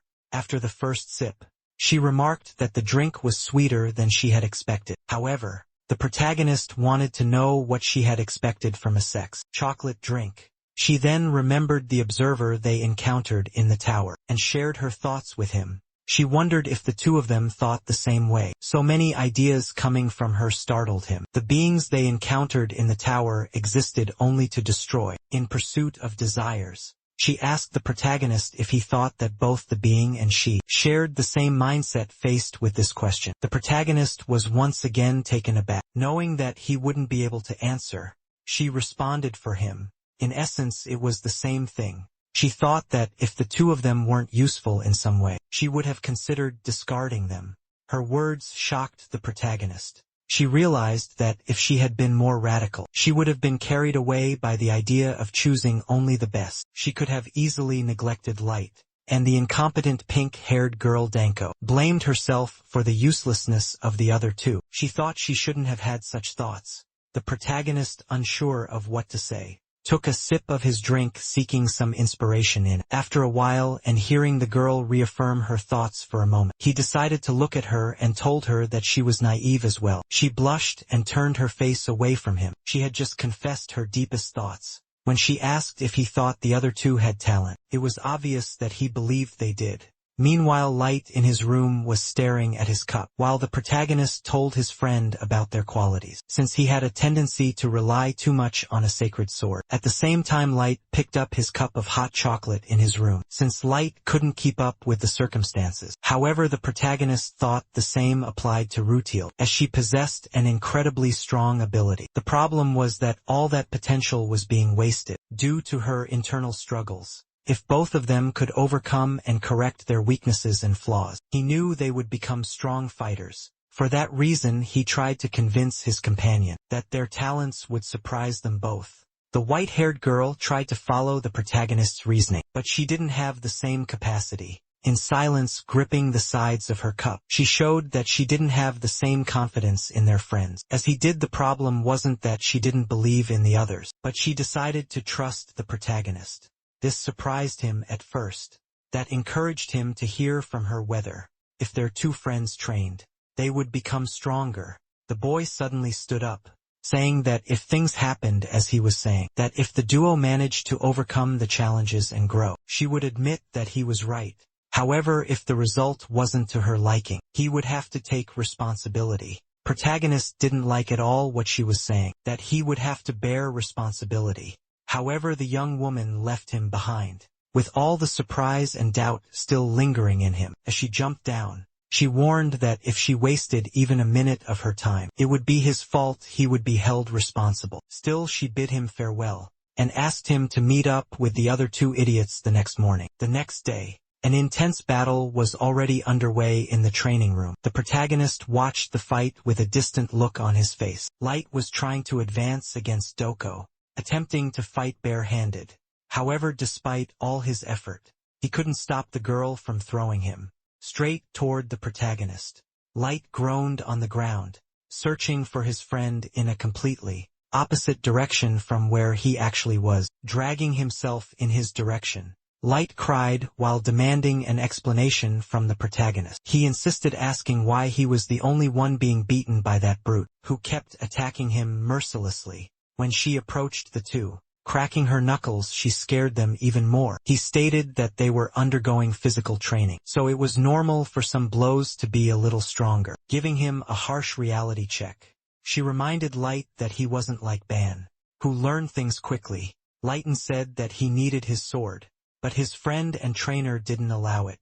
The blonde boy, frustrated, pleaded with the protagonist to hand him his sword. However, the protagonist insisted that he get it on his own, since he was being trained by Deiko. Looking at Light, he wanted him to believe in them, at least this time, that it was all for his growth. Reluctantly seeing how much the protagonist insisted, Light agreed, lowering his head. He stood up, thinking that this might mean something. He was determined to trust and try, but just as they were preparing to start again, the only encouragement he received was a foot approaching his face. It was his colleague Deiko, who decided to catch him off guard, after telling him so many times not to let that happen. While the protagonist was surprised at how fast his friend had gotten close to Light, she continued launching her strikes to train Light, who desperately needed any reinforcement possible. She thought he shouldn't just rely on his eyes to sense the attacks coming his way. As long as he didn't understand what was happening, she would keep attacking him over and over again. She took the opportunity to land more hits on him and, frustrated, told him to pay attention to his stance. He needed to react quickly, not just with his eyes, but by feeling where the attacks were coming from. As the young woman continued taunting Light, the protagonist watched the fight with his all-seeing eyes. He noticed that, at that moment, Light's stats were dropping unilaterally in real time. Normally Light was a monster who could easily handle a rector, but for some reason things had changed. Now that he had to avoid using his sword, his abilities seemed non-existent. Still watching the fight, he thought that if this change had been caused by the sword, then Light's condition might be even worse than he had imagined. Meanwhile, the girl kept up her intense battle. She wasn't just launching physical attacks, but also psychological ones. She needed him to understand quickly. He kept asking if the real Light was not actually a person, but just a sword, even though he denied it once or twice. He kept getting hit, but already tired of his friend's provocations, he finally started to fight back. A strange power began to surge through Light's body, like powerful flames. And for the first time, I tried to take the initiative. He attempted to throw a punch at Doko, leaving the girl completely surprised. It was an explosive energy strike aimed at her, but Doko managed to dodge in time. However, one of Light's attacks caused a massive wave of air, leaving the protagonist speechless at what had just happened. Beside him, Ruthel also couldn't understand how something like that had occurred. Everyone watched, and the young blonde had transformed into a woman. His features had changed. His curves became pronounced, and his hair had grown long. The moment Light stopped hiding and gave up, whatever he had been suppressing was unleashed. Deiko looked at Light's appearance and became very irritated. However, at that moment, the power surrounding Light began to manifest and converge. A bright glow and an intense light emanated directly from his chest, making him writhe in pain. It was so intense that he crouched down on the ground. While the protagonist ran toward him, there was nothing he could do, as his white-haired friend stopped him, telling him not to worry because Light was fine. She watched as Light returned to his original form, sensing that he wasn't the real problem. But it wasn't something easy to resolve. Sitting on the ground there he was with a look of disbelief, approaching and looking at Light. Doko asked if he knew what his problem was, and at that moment the confirmation came. She and Ban had been right.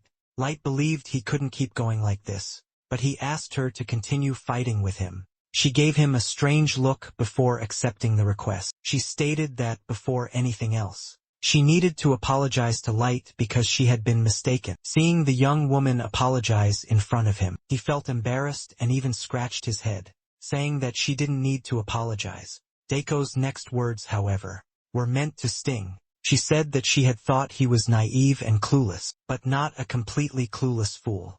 At that moment Rachel tugged on Ben's shirt, saying that they should train too. At that moment he paid no attention to the young woman. The protagonist's eyes were glowing with a strong golden hue. As he observed Light, two concepts were released from him, the demonic spirit and the sacred spirit.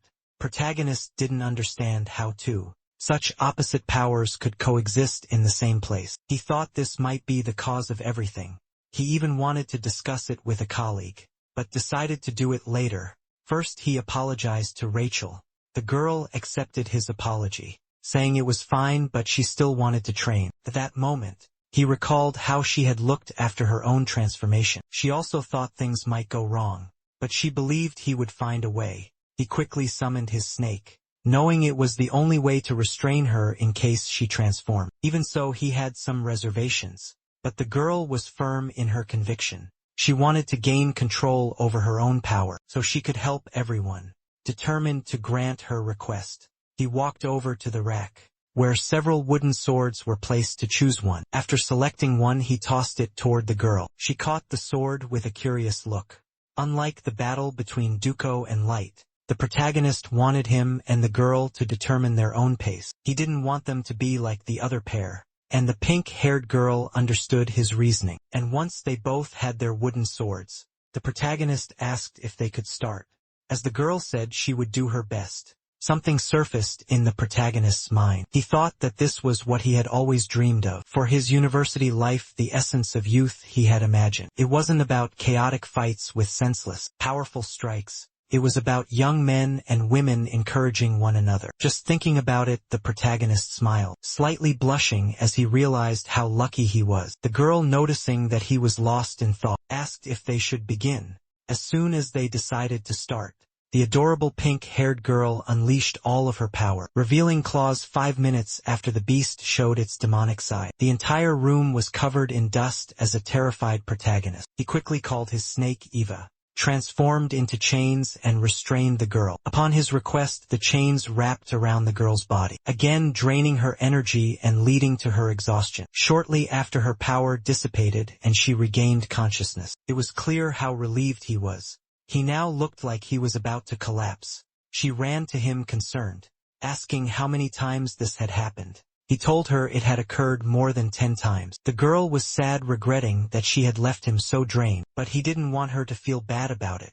He gently ruffled her hair. With a bright smile, he reminded her that he had promised to help. Still with his hand on the girl's head, he assured her that he was prepared for this. At that moment, the two were startled as someone approached. From the white-haired girl's expression, it was clear how annoyed she was with the protagonist. Her face showed obvious disdain as she held Light by his legs, furious because while she was training hard, the protagonist was chatting gently with the beast. He was surprised by her comment. Yahello tried to defend the protagonist, and upon hearing that, Daiko crouched down and asked if she had ulterior motives. Then she remarked that training with a distracted mind was disrespectful to an opponent. As the pink-haired girl sat on the floor, head lowered, feeling guilty, Daiko took the opportunity to make her feel even worse. After all of this, the protagonist turned and saw that the girl was deeply depressed. Seeing her so down, he realized that she was too soft when it came to Daiko. He knew that Yahello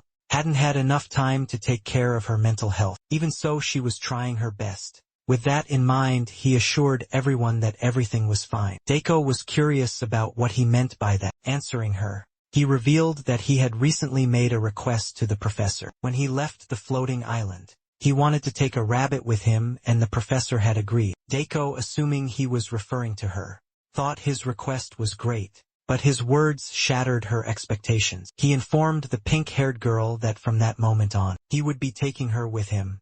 Not only was the white-haired girl shocked, but the blue-eyed blonde boy wasn't happy either. Rachel could hardly believe he had made that decision for her. The next day, the protagonist went to a women's clothing store. He was sitting on a bench, while explaining a few things to people over the communicator. He had already assured them that he wouldn't be staying out overnight, that he would definitely return before dawn. Daka was furious as he talked to that duo. His eyes widened when he glanced to the side. The pink-haired girl had just finished changing into the outfit. Ben had chosen a white blouse paired with a pink skirt. This gave her an adorable look, matching her hair. She then looked at the protagonist and asked how she looked. She thought she might be revealing too much of her appearance. He quickly placed his hand over his mouth to hide the smile of joy that spread across his face when he saw her. After that, the two left the shop and walked through the streets. She was amazed by everything she saw. The protagonist crossed the street, calling her to walk a little further,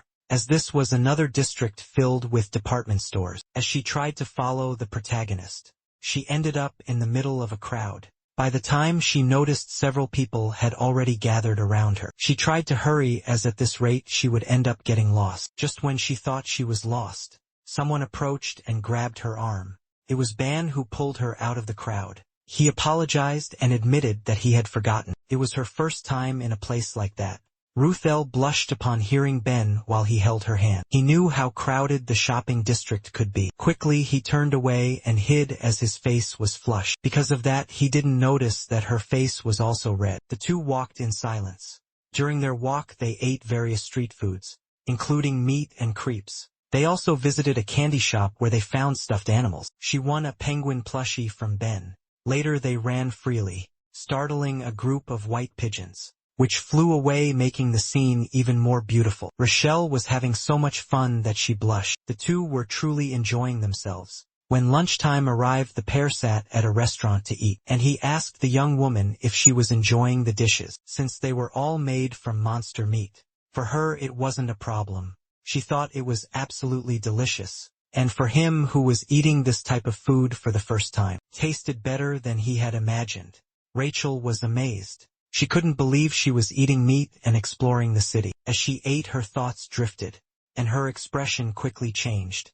While chewing a piece of meat in front of her, the protagonist noticed the change in her face. Seeing that she looked troubled, he asked if something was wrong, if she hadn't liked the food.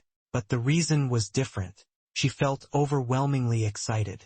After visiting so many wonderful places, he was surprised to learn why she seemed so down. She was questioning whether what she was doing was fair, since she didn't even know if it would help her abilities. The protagonist pressed his lips together, irritated and somewhat upset.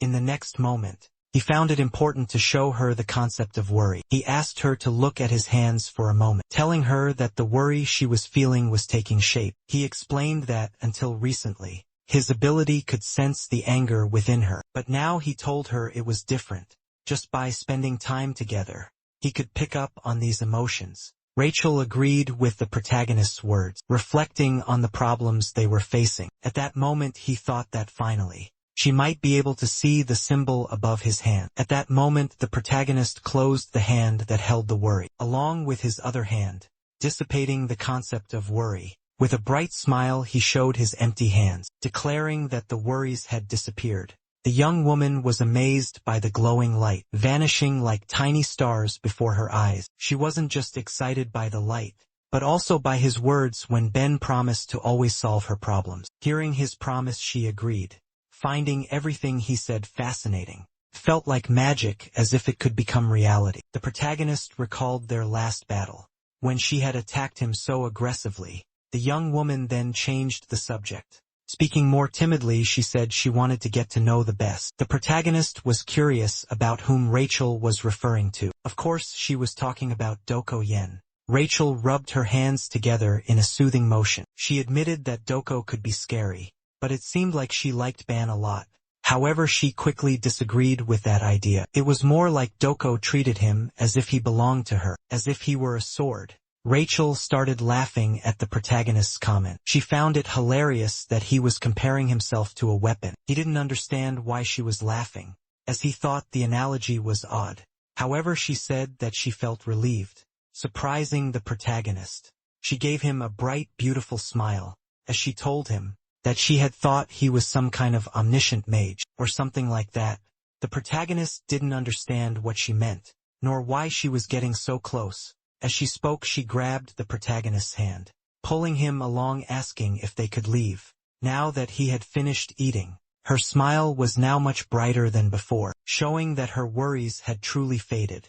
She told him that, as a thank you for everything he had done for her that day, she would choose an outfit for him. The young girl walked ahead, smiling brightly while he carried the shopping bags. Back at the academy, Professor Yamina was in a meeting in a dark room. Along with her was the filming robot that Ben had given her. It seemed to be under pressure, but she asked it to endure a little longer as it would be over soon. Watching the recordings, one of the professors was furious. That information about the tower was spreading. They were going to find out who had allowed the climb to the tower. They also despise lower beings for their transgressions. A blue-haired professor asked if there was a way to stop the information about the tower from spreading. Another professor stated that there was no actual violation in the videos presented. Even so, several professors remained angry. At one point, someone asked for silence. This person then spoke directly to Professor Yahello. He stated that this was clearly an infraction and wanted to know if she had thought about how she planned to take responsibility for it. Faced with the professor's arbitrary stance, she simply stared at him, holding back her emotions, unlike the robot beside her. Some time ago, Yahello had watched the recordings made by the protagonist. She slapped her own face, realizing that they had truly gone that far. When Ben had said he wanted to climb the tower and record a video, there had been no reason to oppose it. She had even thought it wouldn't work, since she already knew that external machines and artifacts didn't function inside the tower. And yet Ben had ignored common sense and produced results. She ended the video playback shown by the small robot.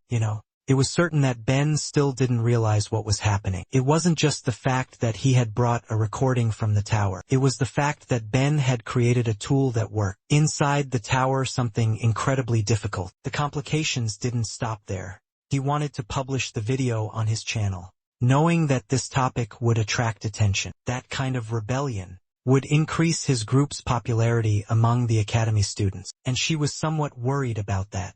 The information about the tower, which they had worked so hard to obtain, would be spread carelessly. She wondered if he wouldn't regret it. However, he asserted that hard work should be shared. Moreover, aside from his filming robot, there was no other way to record videos, so he would essentially have a monopoly on it. He planned to edit and remove certain topics such as the constellation. But before publishing the video, he believed she had always stood by his side, and thought his progress would be incredible, though it would have some consequences. But he was already aware of that, and it was exactly as Yahello had anticipated in their previous conversations. That incident would attract both major and minor figures. For that reason, Ben stated that he wanted to stabilize his position, and asked the professor if she didn't think she would feel safer by looking after them. She secretly smiled, not believing he could be so admirable. Responding to the protagonist, she told him that if he wanted to feel safe, he should avoid causing accidents. She had already developed great expectations. She felt that the things Ben had created would lead to something immense. Because of that, she remained silent. And in the meeting, one of the professors asked what she was thinking about. Reflecting on everything Ben had done and accomplished, she decided that she would support him. So she turned to the professor and asked, filming and publishing a video of the tower was merely a personal matter, so it was not their problem to discuss. She made it clear that she didn't understand what he meant by wanting to hold her responsible. Professor Alex Cantoni had been the one pressuring Yahello, acting against her students. He started laughing, calling her a beautiful liar, raising his voice in an attempt to rally the other professors against her. He asked if he was the only one who felt that her reasoning sounded like an attempt to defend the student. At that moment, the blue-haired professor ordered Cantoni to be quiet. She was Talia Liriana from the Artifact Creation Department. She asked Yahello to reveal who the student was, claiming he was just an ordinary student. However, another professor couldn't accept this. He was from the Aura Combat Studies Department. He stated that there was a limit to selfishness, and that the information about the tower was centered around the academy. At that moment, Yahello confronted the professor. She pointed out that his words were strange. The reason no one had ever filmed inside the tower before was because the tower itself blocked such attempts. Professor Cantoni interrupted Yahello with a smile, concealing his own interest, demanding that she explained the principles behind the ability. Yahello fell silent upon hearing this question. On the other side of the table, Talia also spoke up, stating that she had spent 200 years studying these matters. She knew very well that artifacts created outside the tower didn't function inside it, especially recording equipment. It was widely known that no circuit could handle the waves demanded by the tower. The more she researched, the more convinced she became that external machines would never function inside. Hearing all those words, Professor Yamina added to the discussion, stating that her student had succeeded. This made Talia even more curious, saying that this was exactly what she wanted to know. Who was this boy? She was irritated, because he came from a dimension that didn't even possess mana, making it seem like he was the only one who was special. At the moment she finished saying those words, she realized something. The artifact that had recorded that footage was now with Yamina. The blue-haired professor's expression turned scholarly and determined as she put on her gloves and requested the artifact. Yuma quickly hugged the small robot. Refusing to hand it over, she stated that she had been asked to bring the artifact to the meeting, but it was an achievement made by her student, and she couldn't let anyone take it away. One professor after another opposed her. Suddenly someone raised a hand asking everyone to stop. It was the professor sitting at the corner of the table near her. That professor was the vice president of the academy and the head of the constellation department. Placing a finger to his lips with a smile, he asked everyone to remain silent so that the heated discussion could settle, and everyone agreed. However, after a while, he was the one to break the silence by suddenly calling out to Talia. The professor became extremely flustered upon hearing the vice president praising her and acknowledging her efforts of 200 years in research. Recognizing that she was someone capable of making sound judgments, he remarked that the artifact created by the student was indeed special. Professor stammered in response. After hearing her confirmation, the vice president stated that this was surely a difficult fact for the professors to accept. When the professors questioned what he meant, he proceeded to explain in simple terms. The student in question had been recognized by the tower. Following that revelation, the professors were left astonished upon hearing such a statement, especially since the student had only entered the tower for a single day. One professor tried to argue with him, saying that his claims were reckless, even if he was the vice president. But he didn't care about the commotion. Merely shrugging it off, he said they could believe it or not. He also mentioned that there was another reason why the student was special, and then he asked the student's professor to explain. He inquired if she would be willing to reveal anything more from the recordings, so that the professors could understand better. The situation worsened as the professors grew furious. Upon realizing that the professor had been hiding something, the vice president then declared that he would tell them everything. He revealed that Banyu won, and his companions were the only ones chosen by the constellation. Professors noticed the rage building within Talia. She couldn't believe that someone had climbed the tower for the first time and already achieved such recognition. At that moment Yamina spoke to the vice president, saying that making contact with the constellations had also been an accomplishment of the students. Honoring the professor's statement, he requested that she answered truthfully the question he was about to ask.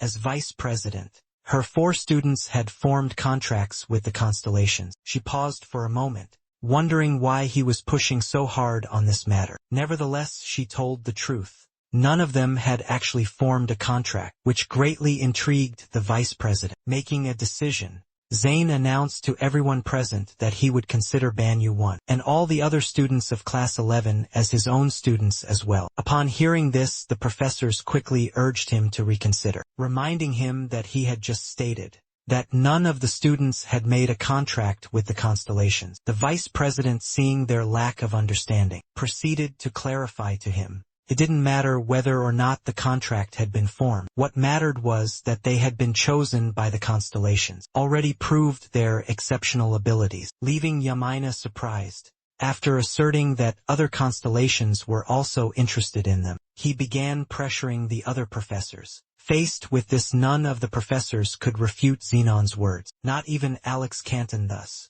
Xenon continued, stating that he was the professor responsible for guiding the students chosen by the constellations, and if Banyu 1 had been chosen, then he would be his student as well. In the end, he stared at all the professors with his golden eyes. Now that the professors had accepted his stance, the vice president moved forward with his agenda and introduced the next topic.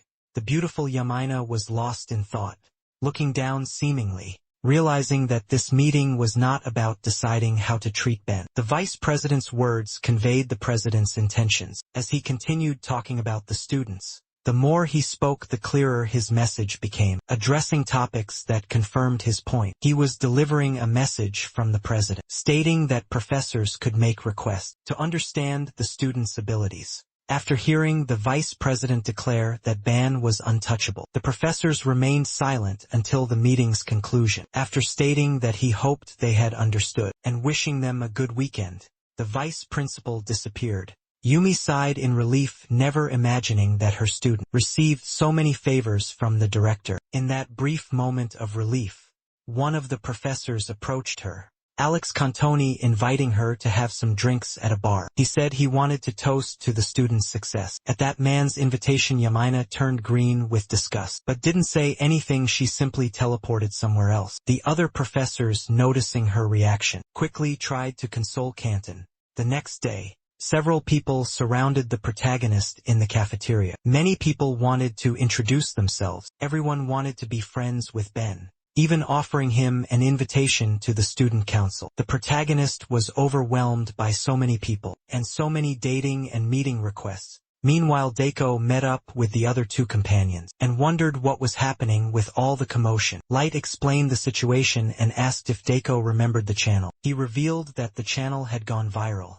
At this point, it was hard to find anyone at the academy who hadn't seen their videos. Hearing the explanation and looking around, seeing several people watching the video Ban had created, Daiko found Ban's ideas and skills truly impressive. However, Rachel, observing the scene, pondered over Daiko's reaction and what was happening at that moment. The protagonist placed his tray on the table, asking what was going on that morning. Exhausted, he couldn't help but rest his head on the table, overwhelmed by everything happening. The protagonist also wanted to tease Light, saying that he had many fans and should be kinder to them. They were suddenly interrupted by a loud voice that caught Ben's attention. Someone was saying that it was a joke to make a fuss over manipulated images. Some guys were bad-mouthing the protagonist group. They looked in Ben's direction, saying he should wait, because the next day all his lies would be exposed. The antagonist then remembered that the next day was the scheduled duel with Rector. It would be the day he faced the Stone Boy Rector. After hearing all the insults from those guys, he realized they were exactly the ones who would be rooting against him. In the duel, Light also agreed with the protagonist's assumption, while Ruthel offered him support.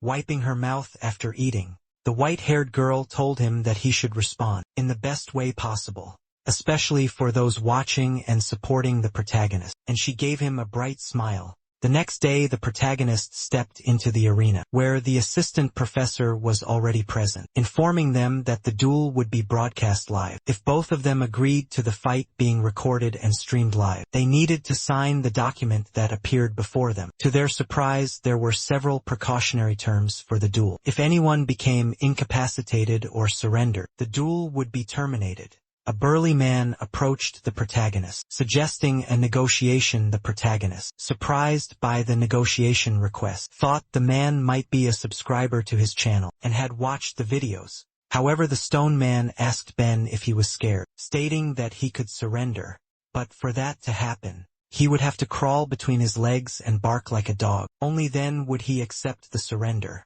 Hearing that the protagonist was shocked, although the fight was being broadcast to the entire school. Only 2 classes were present in the arena. The troublemakers from Rector's class were cheering for him, full of hatred toward Ban. Ortema, who had been defeated by the white-haired girl last time, watched the arena with a curious look.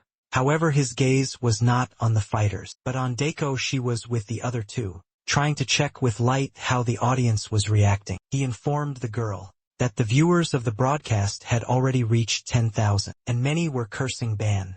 Daiko had already expected this. In the best-case scenario, the people who liked him thanks to the videos would only be a small group. That's why she wanted Ban to prove, now that so many people were watching, whether he had the strength to reach the top or not. The protagonist was thinking about Rector's words about crawling and barking. It made him secretly smile. He had never imagined he would actually hear something so pathetic. It was so ridiculous that it sounded like something out of a third-rate soap opera. So he turned his attention to Rector.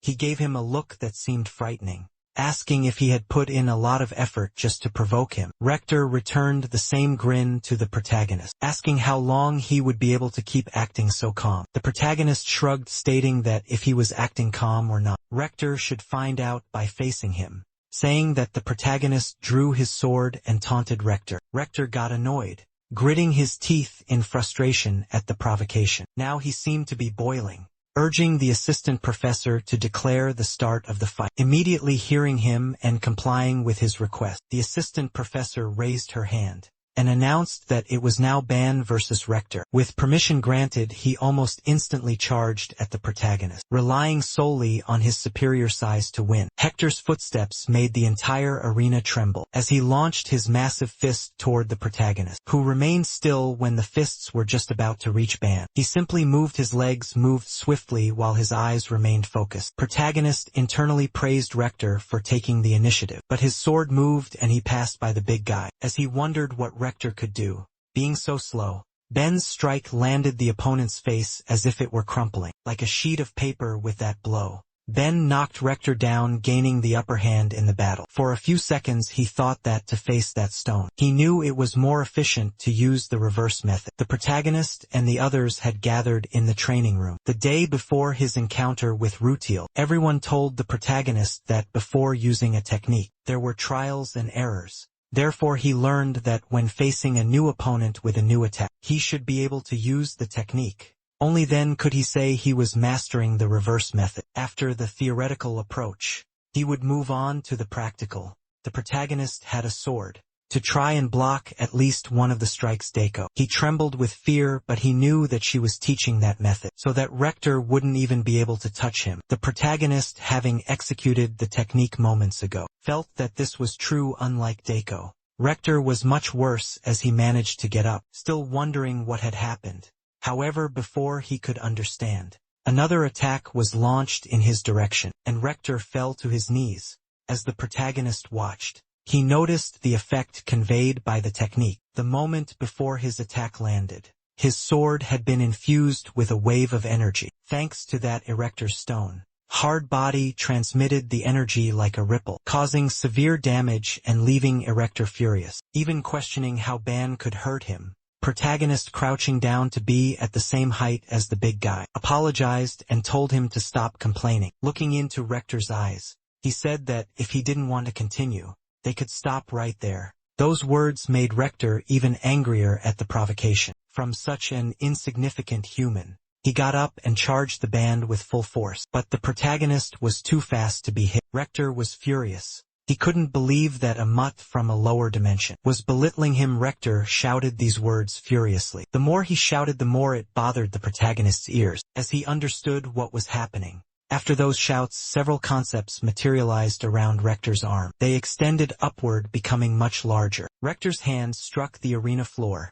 causing a massive impact. Even so, the protagonist mocked Rector internally, thinking he was too naive. He thought that, at the very least, he should have tried a different method after failing the first time. But Rector didn't care about any strategy. His eyes revealed the rage he had been holding back. He tried to crush the protagonist with his massive body. Luckily, Ben was quick enough to dodge his attacks. Rector kept attacking in the same way, extending his hand to try and strike the protagonist. However, the protagonist's sword slashed swiftly, infused with concepts. The massive stone arm cracked, now being cut apart by the protagonist's attack. Faced with multiple identical attacks, Ben had no choice but to counterattack just like the first time. Taking heavy damage, Rector screamed in a mix of pain and hatred. While the fight was happening, many people watched and followed the live broadcast. Among them, even the directors were keeping an eye on what was happening. Even though it was an irrelevant fight, he was watching just like the vice director. Many people were watching and couldn't understand what was really going on. Light told the pink-haired girl that everyone's reaction was expected. They didn't believe it even when seeing it with their own eyes. Now everyone had to accept that. Compared to when he first appeared at the academy, the protagonist was several times stronger. And that was undeniable. The students of Class 1, the same as Rector, couldn't believe it, as their companion was taken out right at the beginning of the fight. Now they were wondering if the ability shown in the video from the channel could be real. Even the substitute teacher was fearful. Seeing how easily Erecto was defeated, he knew that just a week ago, that boy had been feeling weak, to the point that he asked for a week to train. The professor wasn't quite sure what had happened to the protagonist. In just a few days, while the professor was dealing with the message he received from the teachers' assembly, the protagonist was thinking about what to do. Hector stood in front of him, unable to move to him. Attacking someone who couldn't even make a move was ridiculous. He stared at him for a while, hoping he would get up so they could continue the fight. While he was waiting, he heard the professor, who had already raised his arm, declaring that the fight was over. The professor's announcement took both of them by surprise. It was the decision of the observing teachers of that match, and he was declaring the duel finished. As the professor spoke, Rector's eyes were filled with hatred, as he felt the professor was deeming him incapable of continuing the fight despite Rector's outrage. The assistant professor announced that the duel would end. At that moment, even though the protagonist tried to say something, the professor stated that neither of their objections would be accepted, and still gritted his teeth when the assistant professor ordered him to leave the arena. Very upset but with no other choice, he left the arena while muttering complaints. Drawing his sword, he was frustrated, because he hadn't been able to decide whether he would win or not. He was upset and frustrated, but at least he hadn't lost. The sadness in his friend's eyes was evident as he left the arena. Feeling down, he heard Rector calling him an insect and telling him to wait a moment. Even though the assistant professor stated that he had been deemed incapable, Director didn't care about losing to someone like that insect. Looking Ban in the eyes, he wanted to put an end to that humiliation once and for all, even if it meant going against the professor's word. With that in mind, he charged at the protagonist first. That was when his arm became covered in thorns, and he shouted his intentions at Ban. The assistant professor was alarmed, yelling for Ban, "You want to dodge immediately." However, Ban simply ran his hand over his sword again, unwilling to dodge even under Rector's furious gaze. He remained calm and still while the giant bellowed. He knew his opponent had already been ordered to stop, but he wouldn't. He thought himself superior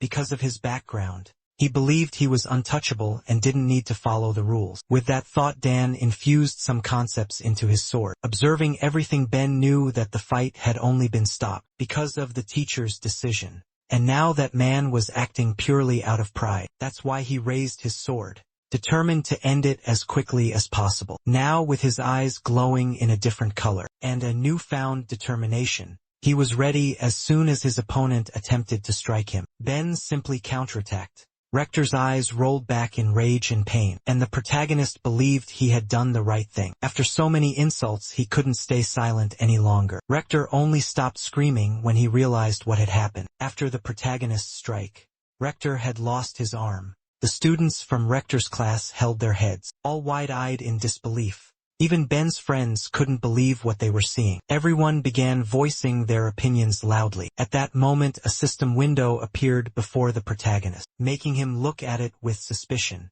The system message stated that if he wanted, he could absorb the monster's strength from Rector's severed arm. Meanwhile, the assistant professor ordered the stone-skinned man not to move. He would be taken to the medical ward.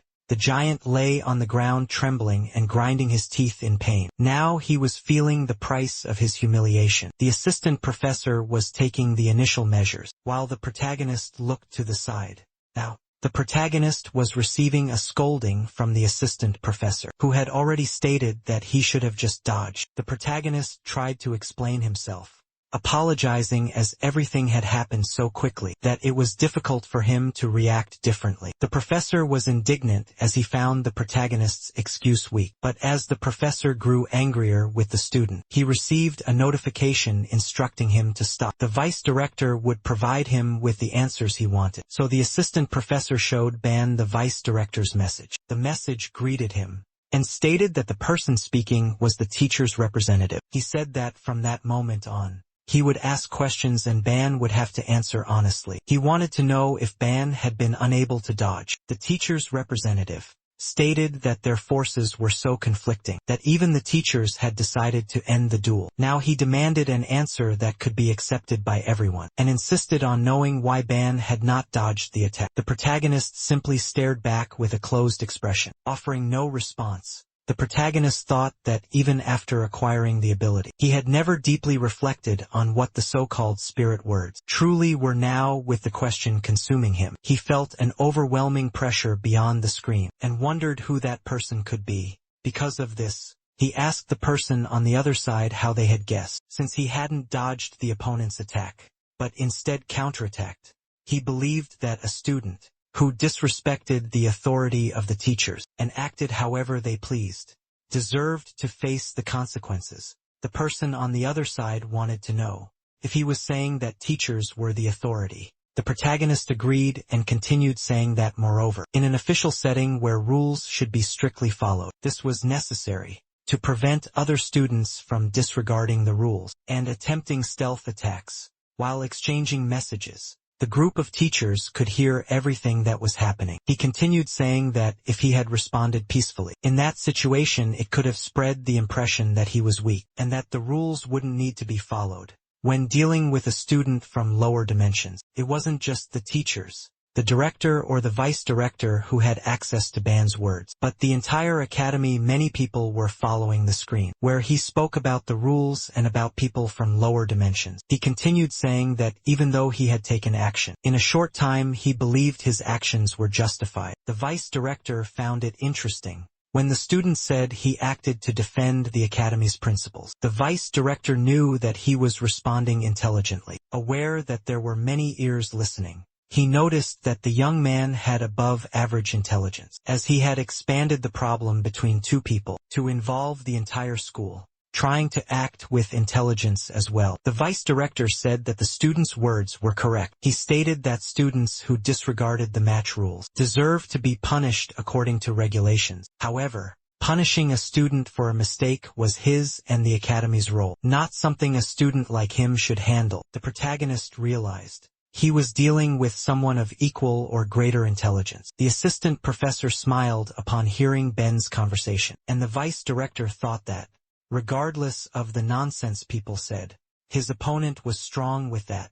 The student said that if the director was right, and if he had violated the authority of the teachers, he apologized, and he concluded by saying that in any case, he was willing to accept the punishment for what he had done. The vice director was satisfied upon hearing this. The director said that everything was fine, and that he wasn't asking to discuss punishment in the first place. Those words relieved the protagonist, but the assistant professor was left speechless. Xena, thinking he understood, believed that the young man had the eloquence to win the favor of a constellation. He announced to everyone that he would accept Ban Yuan's self-defense as justified. Those words made Light and Ruthel happy. The assistant professor even tried to argue with the vice director, who ordered him to stand still and stop that disgraceful behavior. Moreover, the assistant professor was scolded for not handling the students properly. He hadn't shown the necessary discipline during the match, and was told that dealing with his right arm was an easy fix. Ending the matter, a notice was given for the students watching the match to return to their seats while the announcements were being made. Daiko was relieved that everything had ended without further incidents, and Light agreed with her. The director also said that the student band had put in a lot of effort and could leave at that moment. Showing respect, he bowed to the assistant professor, who was fuming with rage at that moment, and left. He was turning to leave when he seemed to notice something. Communicator still displayed "See you later." However, when he turned and looked, there was no message on the screen. Ben felt like it was happening again.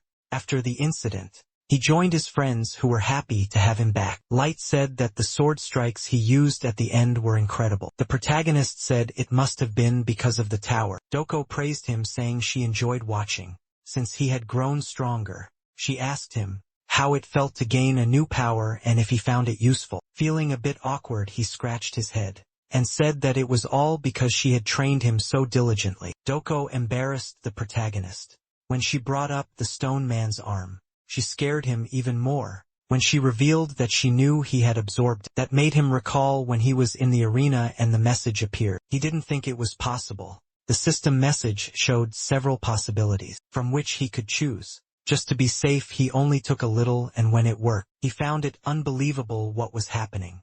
He took a bit of each and realized that all the traits were incredibly strong. Up until that moment, He couldn't freely manipulate the concept of living people. He told his friends that he could now extract specific parts. By cutting them, his expression turned sad as he said that he had ended up absorbing the strength of his opponent's right arm. Daiko asked him if that wasn't a good thing, and why he was pretending it wasn't. He said that at first he was happy to be getting stronger, but then upon realizing it, he wasn't actually fighting the same monster as before. He shared with his friends that after everything, he felt abnormal and uncomfortable. The white-haired young woman shouting told him to lift his head because there was no reason to say such nonsense. She reminded him that the opponent had been attacking him with murderous intent the entire time. She told the protagonist that in a life-or-death situation, he should know what the choice would be. Her words brought some comfort to the protagonist, hearing her say that he shouldn't feel guilty for making his choice. After calming down a bit,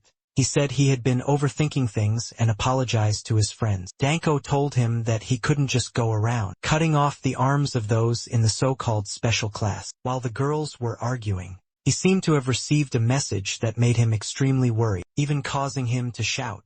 His sudden yelling startled his friends, who were left confused and unsure of what was happening. There was an additional mandatory cost. The course on the constellations of Babylon taught by Professor Tsinan. He taught how to effectively gain the support of constellations, how to negotiate contracts with them wisely. This knowledge and preparation were useful to avoid the wrath of the constellations. Now that course was being offered to Class 11. Everyone watched as the people from the lower dimensions started passing by. It was being said that the bargainer boy was walking around with his head held high, and the protagonist felt uncomfortable with the stairs. As the protagonist and his friends climbed the stairs, they overheard various comments from people who were both in favor of and against them. Looking back, he saw that all his friends were upset and apprehensive about the remarks. With a mysterious expression, he told his friends that the more people were cursed, the longer they lived. As he walked, he was suddenly pulled by the wrist by Rupshul, who seemed to want to talk to him. She was worried about what had happened the previous day, and feared that more people would start to dislike them. Upset, she said that everyone spoke whatever they wanted, without even knowing what kind of person he was. Seeing the sadness in her eyes, the protagonist tried to reassure her, telling her that everything was fine. Placing his hand on her head, he asked her not to worry too much about those things, and he thanked her for all the kindness she was showing him. However, those who were watching them weren't pleased with that level of intimacy. Light and Doku thought it was unnecessary. They had already gone out together over the weekend, and now they were perfectly in sync. Doko asked the pink-haired young woman if she had liked the clothes she received that much. Rachel, who usually remained silent in the face of teasing, asked Doko if she was jealous. Leaving the protagonist flustered, Dako got angry and asked Ruthel if she hadn't gotten tired of getting beaten by her. Yet Ruthel made it clear that she knew the young woman would keep hitting her. One way or another, standing at the door, they observed if it was indeed the classroom for the Babylonian Constellations course. White was sure there had been a class last week, but didn't know what would happen if people like them mixed with the others. He was afraid of what the senior students might think, but the protagonist told them not to worry about that. Summoning his courage, he gripped the doorknob to open and begin participating in the course.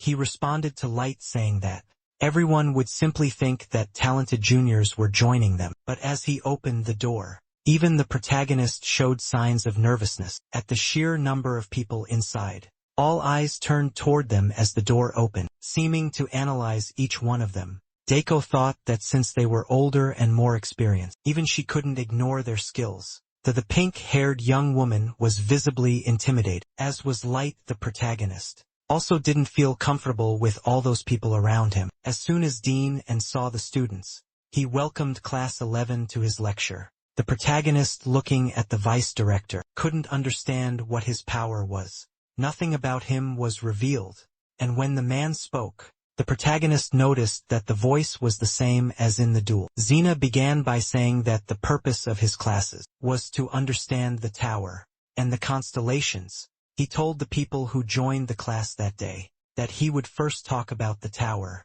He started by saying that at first glance, it seemed like a massive structure without descriptive principles or ends, but He explained that the tower was no different from a living organism. To the protagonist, the lecture seemed somewhat boring. Zion explained that it might seem like they were simply claiming rewards for clearing rooms. However, he stated that this was not the case. It wasn't that they found some rewards, and the tower willingly gave them. The tower did this to distinguish the most outstanding climbers among all, and for those individuals, it granted even greater and more exceptional treasures. There were also the transcendents, such as mediums. That was a basic condition for any intelligent being to reason like a superior entity. It was a fragile system that could be turned upside down by a single, irregular intruder using non-standard routes. All the professor's talk sounded like nonsense. The protagonist didn't believe any of it.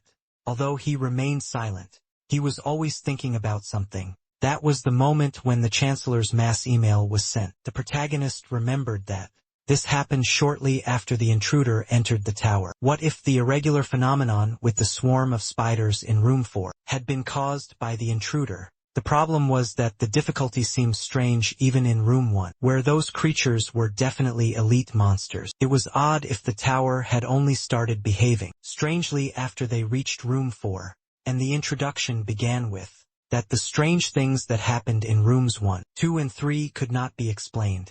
Now, with the professor saying that the tower could be a living organism, things seemed to make more sense if he changed his perspective. Maybe the tower wasn't changing the difficulty solely because of the intruder. Instead, it was because everyone had started climbing. That solution seemed easier to accept now. He didn't know if the insane difficulty was really the tower thinking for itself and imposing challenges. There was a moment when the protagonist was so deep in thought that his friends beside him started to notice. So did the professor, who, although he didn't say anything at first, smiled, thinking that he was getting closer to his goal. The protagonist was already sweating from thinking so much, but he still insisted, believing that if the tower was a system, it would choose these people, as Professor Sheeman had said. With that in mind, he looked around and felt there was no better place. He thought that his class had encountered difficulties and situations unlike any other. He believed that if that was the case, the second phase would be even better, with more gold, more events, and magical items. He was reflecting on the concept of what was happening inside the tower's rooms when someone asked if he had figured it out yet. The professor, having drawn the protagonist's attention, said that there was a barrier around them and that many students hadn't discovered it yet. He then congratulated Ben and Ruthel, finding an orb on the first day of class.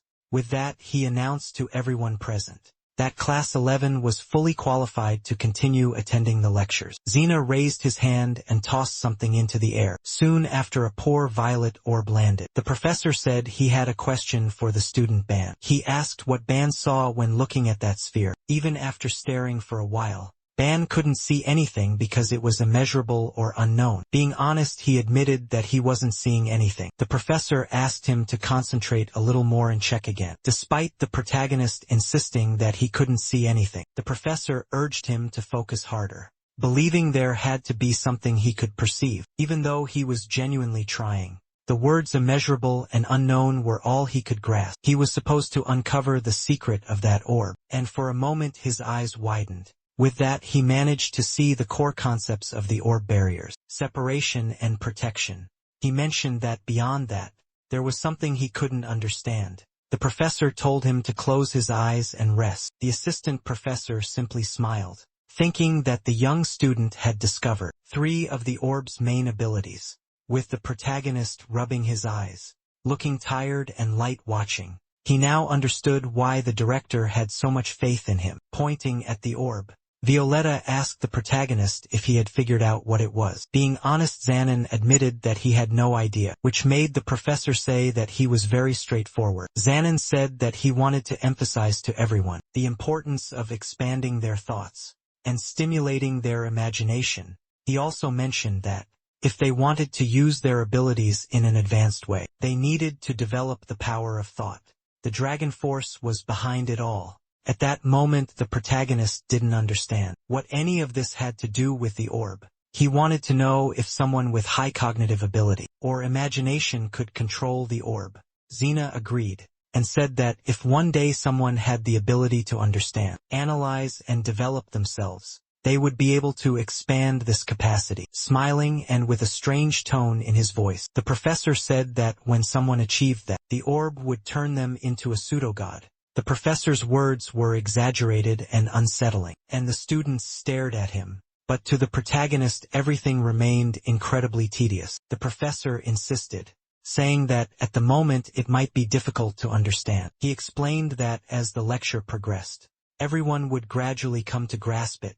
Finishing the lecture, he assigned them the task of trying to imagine the possible applications of everything that had been discussed from beginning to end. The protagonist found the lecture extremely complicated. A question lingered in his mind. If God was God, then what was a pseudo-god? He didn't know if it was something similar to a god, or just a false imitation. His thoughts were interrupted when Light called Ben to leave. Meanwhile, Ben was asking someone from his class to explain the lecture again, because he hadn't understood it. At the same time, Light said he had expected the protagonist to summarize it well, but his eyes widened in shock as he looked ahead, seeing Werdema. Once he recovered from the shock, he managed to ask Werdema what he was doing there. The rough-looking young man responded that he was the one asking the questions. He wanted to know where she was, and could hardly believe that he was referring to their classmate. Suddenly Danko arrived asking why everyone was gathered together. Smiling, she sarcastically said that she thought something serious had happened. The protagonist, feeling awkward and not wanting things to escalate, didn't quite know what to say. Werdema stepped closer to the white-haired young woman and confirmed if her name was Dako.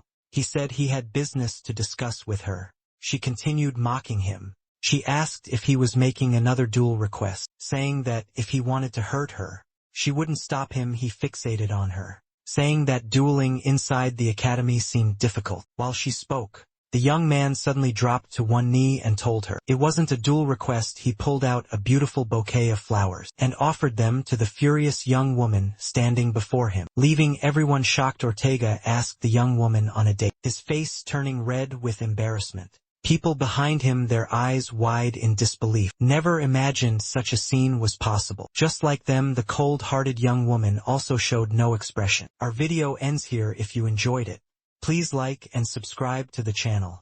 Until next time, bye-bye.